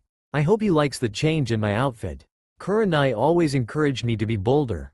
Hinata took her jacket off and tossed it onto the bench. Do you like my new outfit, Naruto-kun? She asked, fiddling with her hands as she did so. This seemed to break him from his trance, and he stepped forward. Taking her hands in his, he looked her in the eyes and nodded. It suits you, Hina-chan. She smiled. It was a genuine and carefree smile. She felt as if a weight had been lifted off her shoulders. She had worried Naruto wouldn't express interest in her after being gone for so long, but his actions so far extinguished that worry. Come, let me show you what I've done with our home. She stopped abruptly with her back to him, frozen after what she said. Crap, he is going to freak out. I shouldn't have said th. Lead the way, Hinata. Huh? She looked back and found him smiling softly at her. Why, you mean you are. He cut her off again. Don't fret so much, and show me what you've done to our cave, Hina-chan. Oh, okay, she stammered out, pulling him by the hand again into the corridor at the back of the cave. He noticed that the corridor split off to the left and then to the right. She pulled him down the hallway to the left, which led into a room with a dresser, several crates along the wall, and a large bed. It seems you weren't fond of my bed and decided to upgrade he asked with a smirk. She nodded as confirmation. More room, and this one is comfier. We can return here later. I want to show you something I discovered a year ago. Yanking on his arm again, she dragged him out of the bedroom and down the right corridor. This one was a bit longer, but he also noticed that the air seemed to become humid. As he was pulled along, the hallway opened up into a small grotto. The air was so humid that it was visible. In the center of the room was a steaming pool of water, about 10 meters in diameter. Surrounding the edge of the water was thick green moss. Naruto stood with his mouth agape, marveling at the room Hinata had somehow carved into his dwelling. What? He stuttered out. I used my Byakugan to look around one time about a year ago, and discovered a hollow with what seemed to be a pool in the middle. I decided that I would excavate a corridor to it like I had for the bedroom. This is what I found, a natural hot spring. Now turn around, and no peeking. She ordered. Huh? Naruto shot a confused glance at her but noticed she was starting to remove her skirt. Oh, Hinata, are you sure? Just be quiet and take off your clothes, Naruto-kun. I want to relax in the water and the steam is thick enough to keep our modesty intact once we are in the water, she said. Not that I would mind anyways, I've waited for 5 years. Naruto just gulped and turned his back, starting to remove his bandages first. After removing his shirt, he heard the sound of a body entering the water. Shedding his remaining garments, he called out to make sure it was okay to enter the water. Are you in? Yes, hurry up, the water is lovely, Hinata replied. Her voice sounded musical to Naruto. With a nod, he turned towards the water and slowly sank in. He let loose a large sigh of relief as the hot water covered his body. Taking a couple steps out into the center of the pool, he found the depth to be just under his shoulders. You were right, Hina-chan, the water is lovely. I can feel my aches melting away. When she didn't answer him, Naruto took a couple steps towards the side and moved to turn around but froze when he felt 2 hands snake their way under his arms and around his chest. He could feel her face press against his back between his shoulder blades. The water was now just under his pectorals, so she was submerged up to her neck. Naruto, forgive me for being so forward, Hinata spoke from behind him. Her voice was laced in an emotion he couldn't quite place. Is this love? Lust? Why is she apologizing for? Oh, Naruto thought as he remembered the night before he left. Hinata pulled him towards the side of the pool and sat down on the bench carved into the stone. Keeping her face pressed into his back, she guided him down and pressed her body into his back. She picked up her legs and wrapped them around his waist. Naruto let out a little yelp as she maneuvered herself. He gulped as he felt her chest press into his back. I'm sorry for being so forward, Naruto-kun, but Kurenai-sensei always tells me to be bolder, and I've been waiting 5 years. I wanted this before you left but you refused. I know why you refused, and I'm thankful you did, but my feelings haven't changed. If you don't desire me, can we at least stay like this a while longer? Her voice was soft and pleading, but he could still notice the hint of something else. Naruto nodded and placed his hands on her legs. I'm not very good with my feelings, Hinata, but I know that I have feelings for you. You've held a place in my heart for a long time now. I'm hesitant because of the name I've made for myself. The things I've had to do in Anbu, and the enemies of my family names, I don't want to cause you harm. You've seen the updated bingo books, right? She nodded, choosing not to interrupt his confession, or whatever this was going to turn into. There are still many things I don't know about myself and my late family. I don't want to endanger you because of my past. With everything Senin and I discovered during our travels, dangerous times are coming. You will find out when we give our briefing tomorrow, but I have a feeling I will be at the center of the storm to come. He trailed off, losing himself in thoughts of what was coming. You still don't get it, do you, Naruto-kun? I refuse to let you walk alone. Now that you've returned, I won't let you disappear again. If a storm is coming, I will face it beside you. I want to walk beside you, Naruto. Whatever it is that is coming, let me face it with you. You aren't alone anymore. Hinata slid herself out from behind him as she finished talking. Pushing him back into the wall of the pool, she threw her leg over his lap and straddled him. Looking him in the eyes with a fierce expression on her face, she asked again, "Will you let me walk beside you?" Naruto brought his hand up and cupped her cheek. As he ghosted his thumb under her eye, a tear fell from his own. He nodded slowly, never breaking eye contact. I will speak with your father tomorrow, and request his permission to pursue a relationship with you. Naruto paused, and with panic in his voice quickly added, if you'll have me, that is. Hinata smiled as a tear fell from her eye. Baka, she chastised, leaning forward and capturing his lips with hers. She brought her hands up to the sides of his face as he wrapped his arms around her lower back. Naruto pulled her lower body tight against his, deepening the kiss. Hinata wrapped her arms around his head and lifted herself up slightly, giving herself the advantage of height as she pulled her lips from his. Their face millimeters apart, gasping for breath, Hinata lightly kissed him once more before allowing herself to slide down and sit on his lap. She nuzzled her face into his neck and wrapped her arms around his head again. I guess I can wait one more night. I have been waiting for 5 years anyways, she whispered. The couple stayed in each other's embrace in the grotto for a while, before Naruto noticed Hinata had fallen asleep. Smiling, he stood up, holding her in the same position with his hands under her thighs and carried her to bed. As Naruto woke up in the early morning, he found himself missing the warmth that was by his side throughout the cold winter night. Hearing sounds from the corridor, his curiosity got the best of him. He rose and put his pants on, venturing towards the main area of his cave. As he entered, a sweet aroma hit his nostrils. Whatever you're making smells delicious, Hina-chan. Hinata twirled around, startled by his entrance. Oh, Naruto-kun, did you sleep well? I think we overslept a bit, so I'm making some cinnamon buns for breakfast. Hurry and go get dressed so we can get to the briefing faster. Naruto sighed, before turning around. Aye, Captain, he said with a wave over his shoulder as he made his way back to his bedroom. The couple ate quickly and then headed out towards Hokage Tower. After leaving the cave, Naruto unsealed a peculiar kunai and began spinning it on his finger. The kunai had Fuinjutsu markings on the handle, and the blade was 3-pronged. The middle prong resembled a normal kunai, but the two side prongs were very short, and stuck out at a 45-degree angle from the main blade. Naruto continued on with his right hand in his pocket and his left spinning the mysterious kunai. He was whistling a laid-back tune with his eyes closed. Hinata again noticed the bandages and remembered she forgot to ask about them last night. Naruto-kun, why do you wear bandages on your arms now? I have numerous seals on my arms, and I use the bandages to cover them. If I ever come across another Fuinjutsu master, they might be able to recognize the seals, therefore I keep them hidden. Also, it looks cool, he replied, smirking and tossing her a wink. Hinata rolled her eyes at that. Typical boy, so what is with this kunai? It isn't like anything I've seen before, she asked. It is the same design as my father's. The seal on the handle allows me to use his signature technique.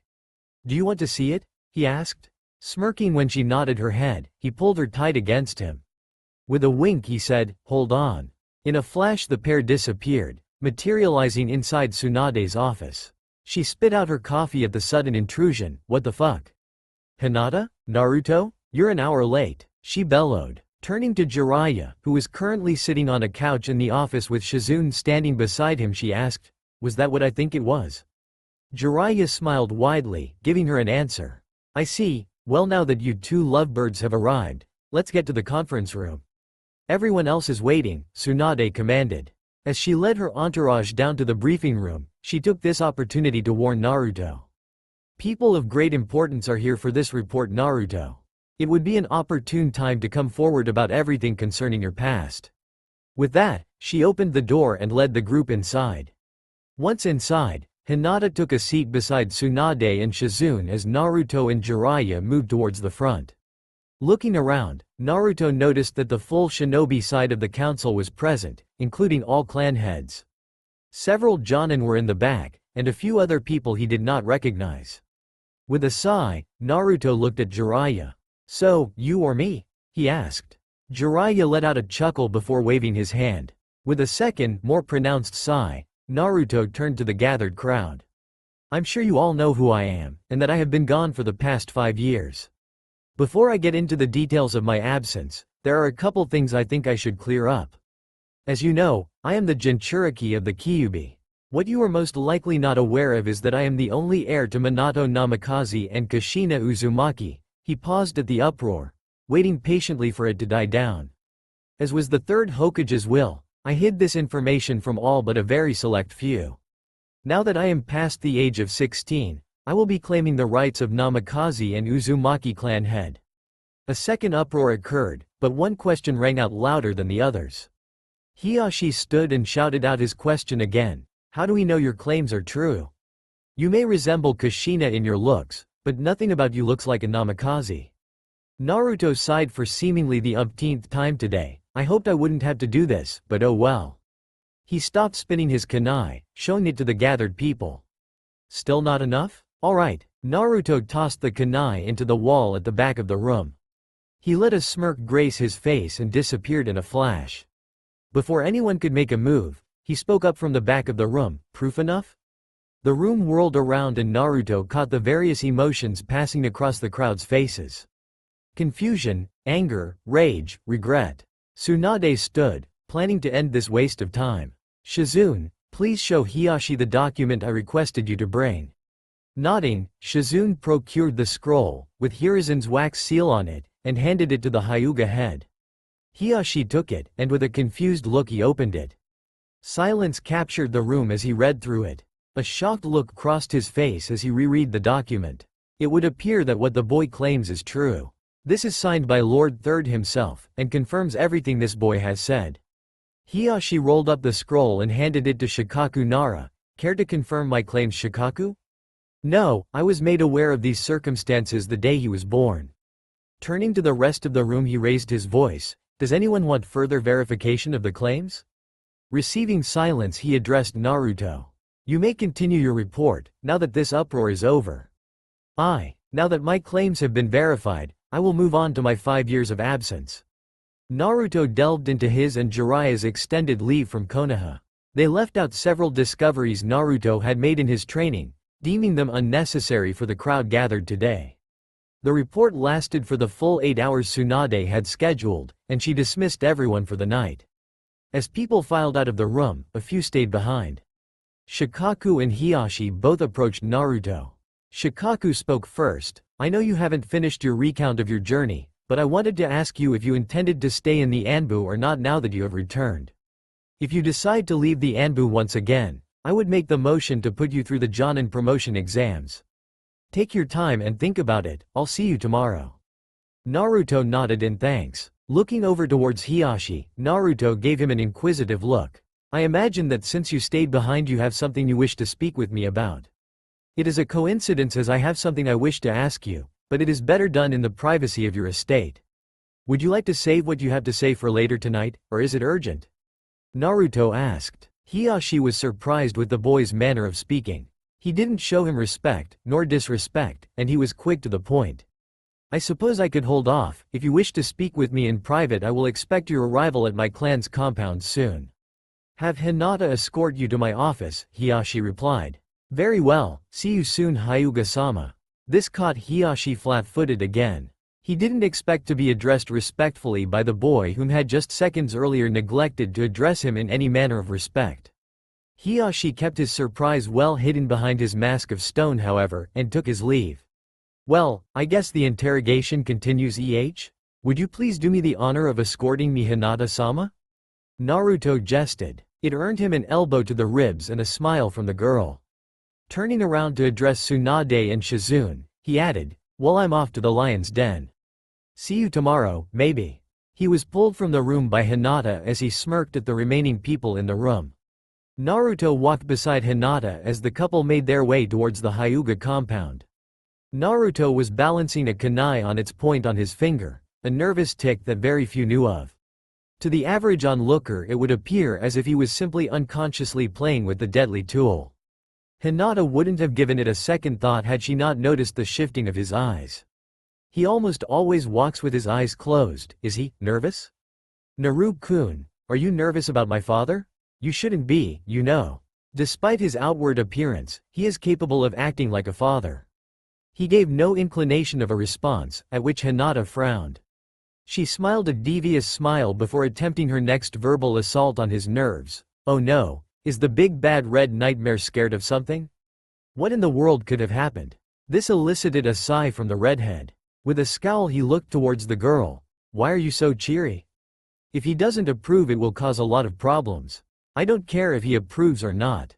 Hinata stated, the tone she used left little room for argument, so he just sighed and looked at the approaching gate. Halt, state your business, the guard commanded. He is with me to see Hiyashi-sama, Hinata said, using her rarely released heiress voice. With a nod the guard opened the gate, allowing them passage. Approaching Hiyashi's study, Naruto slowed.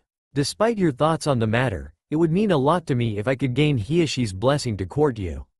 I don't want to create a larger rift within the Hyuga clan than already exists. Well, shall we? Hinata's eyes widened slightly at his declaration.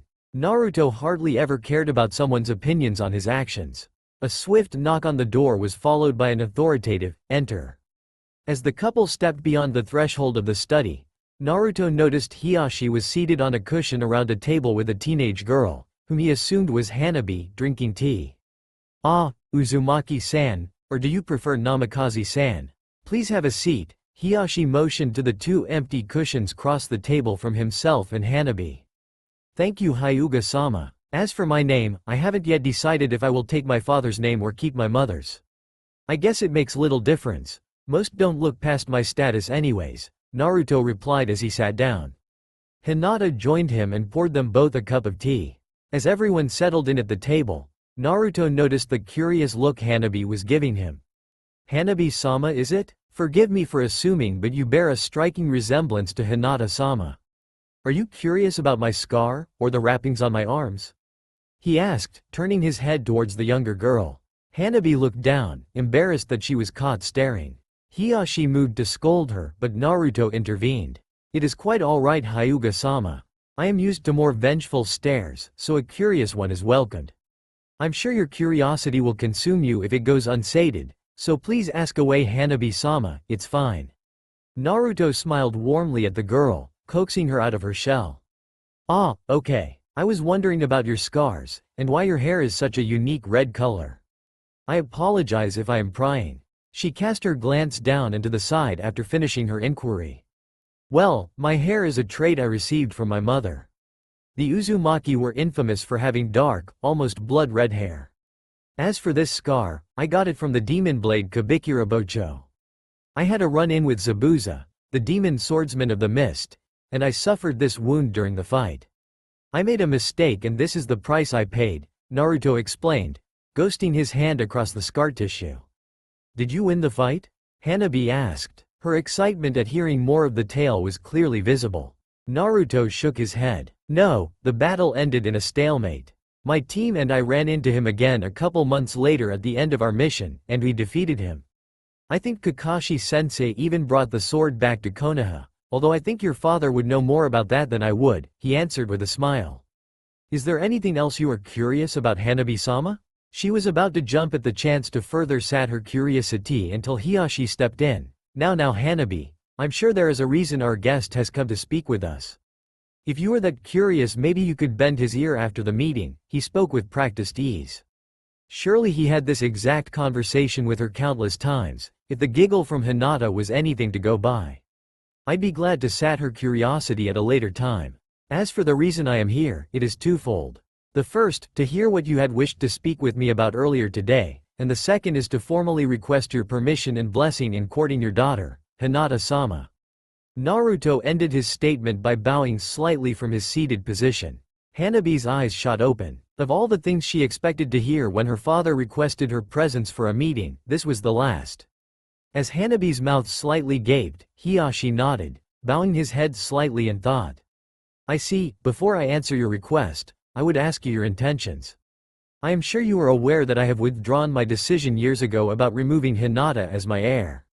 Are you seeking to gain influence over my clan in the future? The Hyuga head asked. His tone was one seasoned from many political ventures. My intentions are nothing so underhanded. I care deeply for her. As I'm sure you are aware, she has been one of my only friends since a young age. I am sure I caused you many headaches when we were younger, and for that I apologize.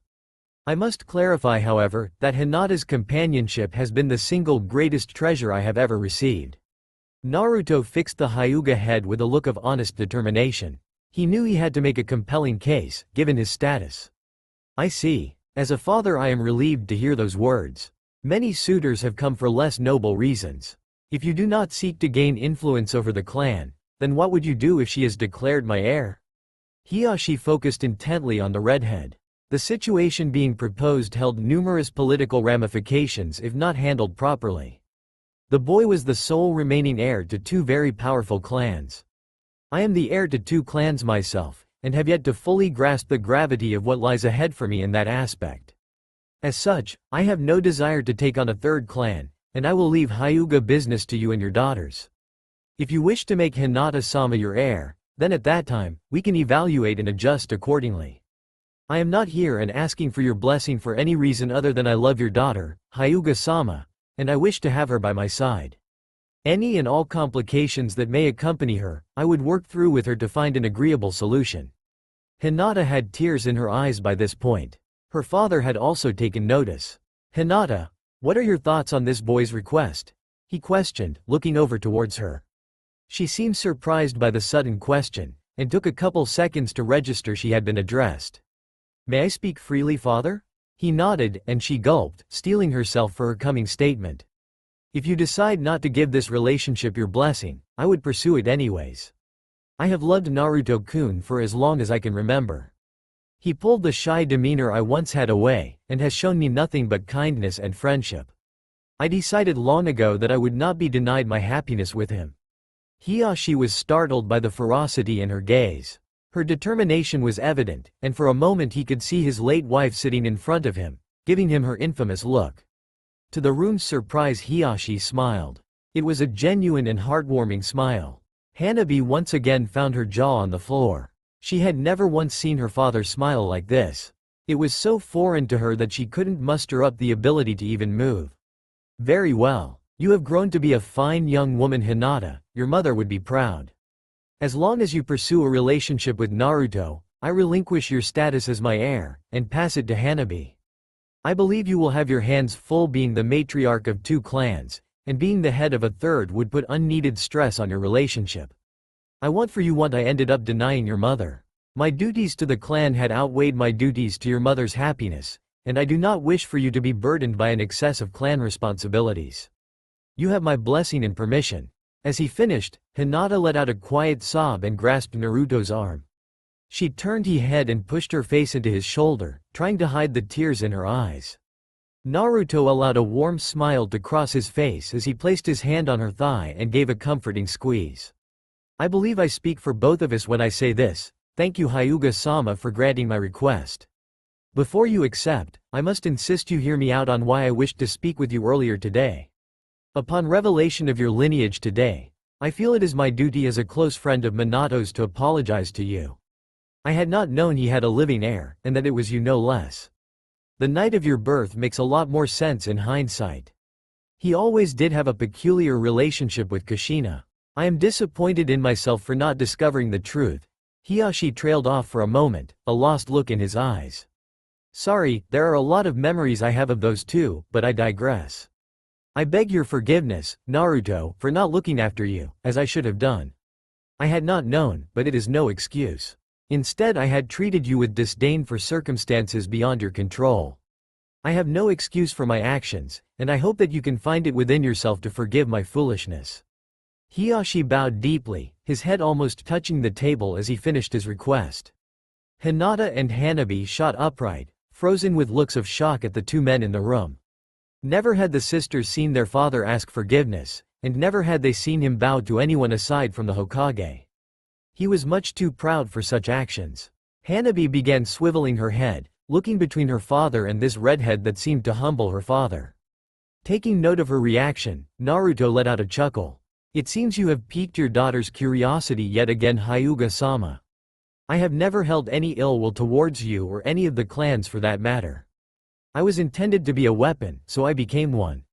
I have understood the fear that the village holds for me for quite some time now. At this, Hiyashi raised himself back to a seated position.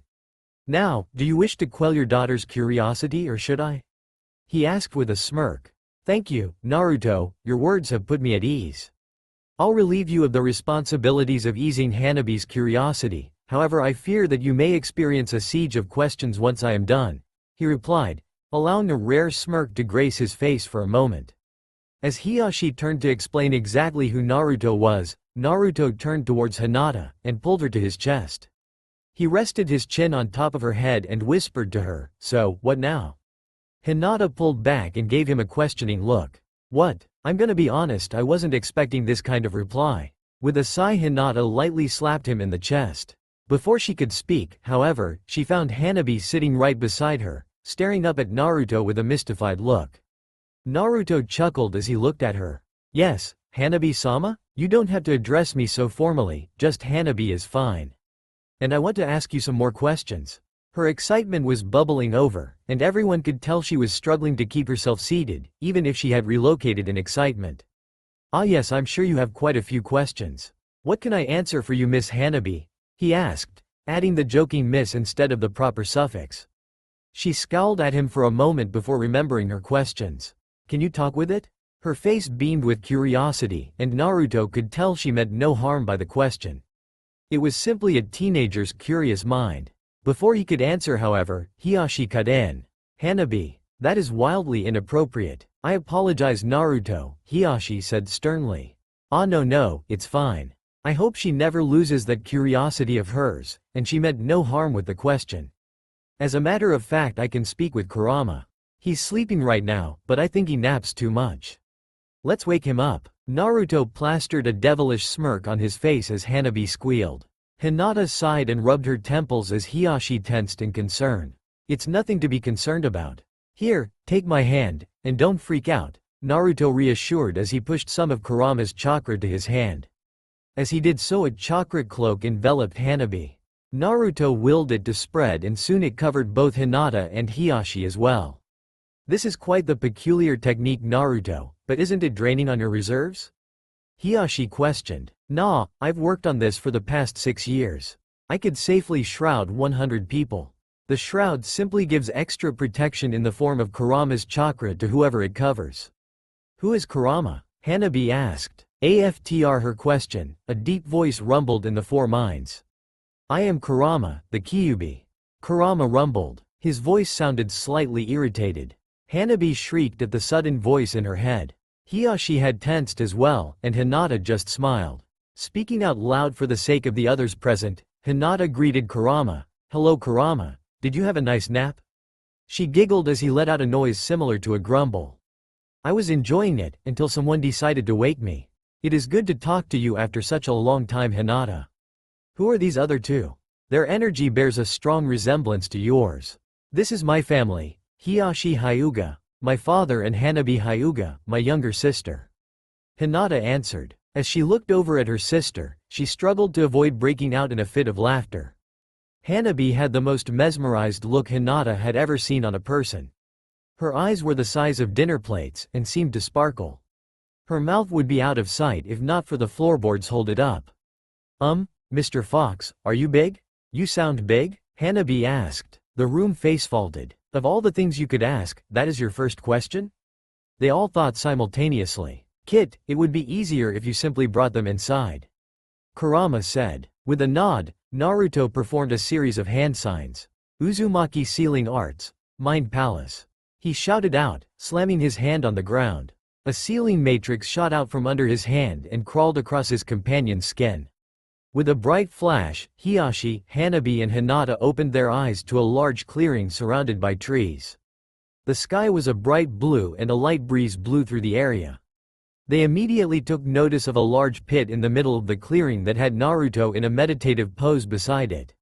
Approaching the redhead, Hinata sat down beside him. She watched as her father and sister approached the cage with caution. Peering over the edge, they took notice of a giant orange fox with 9 tails. It seemed to be sleeping. Naruto is keeping the jutsu active, and as such will not be able to interact with us here. This is his inner world, and this pit is the cage for Kurama. Not that the cage serves much function though, aside from a comfy place to nap, Kurama said as he crawled up from the pit, pushing the bars to the side. Whoa, Hanabi exclaimed as she stared up at the fox. Kurama ducked his head down and brought his nose right in front of the girl. He let out a puff of hot air that blew her hair around wildly, eliciting a giggle from Hanabi. Kurama nudged the girl with his nose, knocking her over onto her ass. You are an interesting one, child. Why do you not fear me as your father does? You haven't given me a reason to. Should I fear you? Hanabi rebutted. Kurama laughed at her reply, filling the clearing with a deep rumble. He padded over to where Naruto and Hinata were seated and laid down behind them. He placed his head directly behind Hinata, allowing her to reach up and scratch behind his jaw. The fox plastered a grin to his face, almost making him look sinister. This young one is interesting, I like her. Your reasoning is sound, little one. I have given you no reason to fear me. I am sure your father could tell you about my rather regrettable past, however. Tell me, how old are you, Hanabi? Hanabi gleefully pranced up to the fox and sat down in front of him. As Hanabi and Kurama engaged each other, Hinata waved her father over. With wary steps he approached her. I think you'll find Kurama isn't as scary as most of the villagers think. Before Naruto left, I used to have him cast this jutsu so I could give Kurama some variation in his company. Sit and listen to him and Hanabi, I'm sure you'll understand, Hinata said as she beckoned for him to take a seat. Hiyashi relented and sat down a couple feet away from his daughter. I have to admit, this is something I am very unfamiliar with. I couldn't have imagined in a million years being inside the inner world of the Jinchuriki, lounging in a meadow with the Kyuubi. Hiyashi admitted. Hinata just smiled and leaned back into Kurama's fur. Hinata and her father sat in a comfortable silence for a while as Hanabi pestered the giant fox with questions. Hiyashi seemed content if you judged it by his smile. So, what do you plan to do now, Hinata? Will you move into the Namikaze estate with Naruto? Will you continue living in our compound? She seemed to ponder it for a bit before answering. I think I will continue living at the Hyuga compound for now, and if I end up moving in with him then so be it. I doubt he will move into the Namikaze estate, however, she said with a smirk. He doesn't currently live at the estate? Where does he live then? Hiyashi questioned. He found it odd that the redhead didn't take up residence in his rightful estate. He lives in a cave outside the village. Hinata struggled to contain her laughter at Hiyashi's facial expression upon hearing the boy's living arrangements. His eyes widened and his mouth hung open slightly. Hinata anticipated his next question and answered before he could ask. He chose to live in the cave due to the poor treatment he received from the villagers. He continues to live there because he is used to it. It's rather cozy actually. He applied seals to construct a powerful illusion over the entrance and it is hard to find without either the Byakugan or exceptional sensory abilities. I see. We will have to have him over for dinner frequently then. I can't imagine living in a cave provides the best of meals. Hinata giggled at that, earning a raised eyebrow from her father. I wouldn't classify it as a normal cave. It has a functioning kitchen and a bedroom carved into it. I never could figure out how he got the kitchen in there though, probably Lord Third. Hinata explained. He is also quite the cook. Better than me, but don't tell him I said that, Hinata admitted with another giggle. The two fell back into content silence, until Kurama spoke up to all of them. I believe it is time for you to depart from my dwelling. Prepare yourselves. It was nice to meet you, Kurama. I hope we meet again soon. Hanabi said. She jumped up and latched herself onto his nose in a hug. Kurama snorted hot air on her before closing his eyes, settling in to take another nap. A bright flash enveloped the Hyuga family, and they found themselves back in Hiyashi's study. They all looked up and seen the smirking face of Naruto. I hope that put your worries at ease, Hyuga-sama, and I hope that answered some of your questions, Miss Hanabi. That was quite the experience, Uzumaki-san. I thank you for the opportunity, as I'm sure Hanabi does as well. I'm sure you are exhausted after the long day, and as such I will bid you and Hinata good night. Hanabi, say good night and meet me for dinner please. With that, Hiyashi rose and exited the office. Hanabi stood up with Naruto and Hinata. She turned towards him and sent him a look he had trouble recognizing. Lifting an eyebrow at her, he got a smile in return. Thank you, Naruto. I hope Hinata brings you by more often, so I sat my curiosity. She gave a curt bow and left the room. Hinata moved to Naruto's side and took hold of his arm. Let me grab a couple things from my room and we can go, okay? She said with a smile. Naruto nodded and allowed her to lead him through the compound. She packed a bag with some clothes, bathroom necessities, and other things before returning to his side. Clutching his arm, she gave a smiling nod and led him off the clan grounds. As they walked through the village, Hinata happily wrapped her arms around Naruto's right arm. So, after tomorrow what are you going to do for a month? He was quiet for a while as he thought about her question. I think I'll go to Suna. When I return I will decide on if I am leaving the Anbu or not, Naruto decided. I hear Suna is nice this time of year. We could make it in a couple days at a leisurely rate, Hinata said. Naruto cocked an eyebrow at her. So I'll have company then? You just returned after 5 years. I'm not letting you run off without me anytime soon, she stated. The look in her eyes and tone in her voice left no room for discussion. Alright, point made. Let's get to bed so I can get through tomorrow. Today was exhausting, he relented with a sigh. Naruto had gotten through the second day of his report without much issue. He and Jiraiya finished at noon, and then answered questions for another couple hours. Tsunade had dismissed everyone, but asked for Naruto and Shikaku in her office. So, what's going on, Hokage-sama? Naruto asked as she shut the door behind them. I wanted to ask you what you plan to do now? Will you stay in Anbu, join the regular ninja force, or go out again? Tsunade asked. I'm not sure yet. I was planning on going to Suna for a week or two during my forced holiday. I've heard that Gaara has been coming to Konoha frequently in search of me. I think I'll decide after I return. Shikaku, I was going to have you evaluate Naruto to see if he has Jonin standards. However, given the report we just received, and a brief overview of his skills from Jiraiya had me considering promoting him on the spot. First, I want your thoughts as the current Jonin commander, Tsunade asked. Shikaku brought his hand up to his chin in thought. He remained silent for several minutes. I think I would agree with your reasoning. He was en route to be promoted to Chunin during the exams 5 years ago, and I have a feeling that Jiraiya hasn't been fully transparent with his current abilities.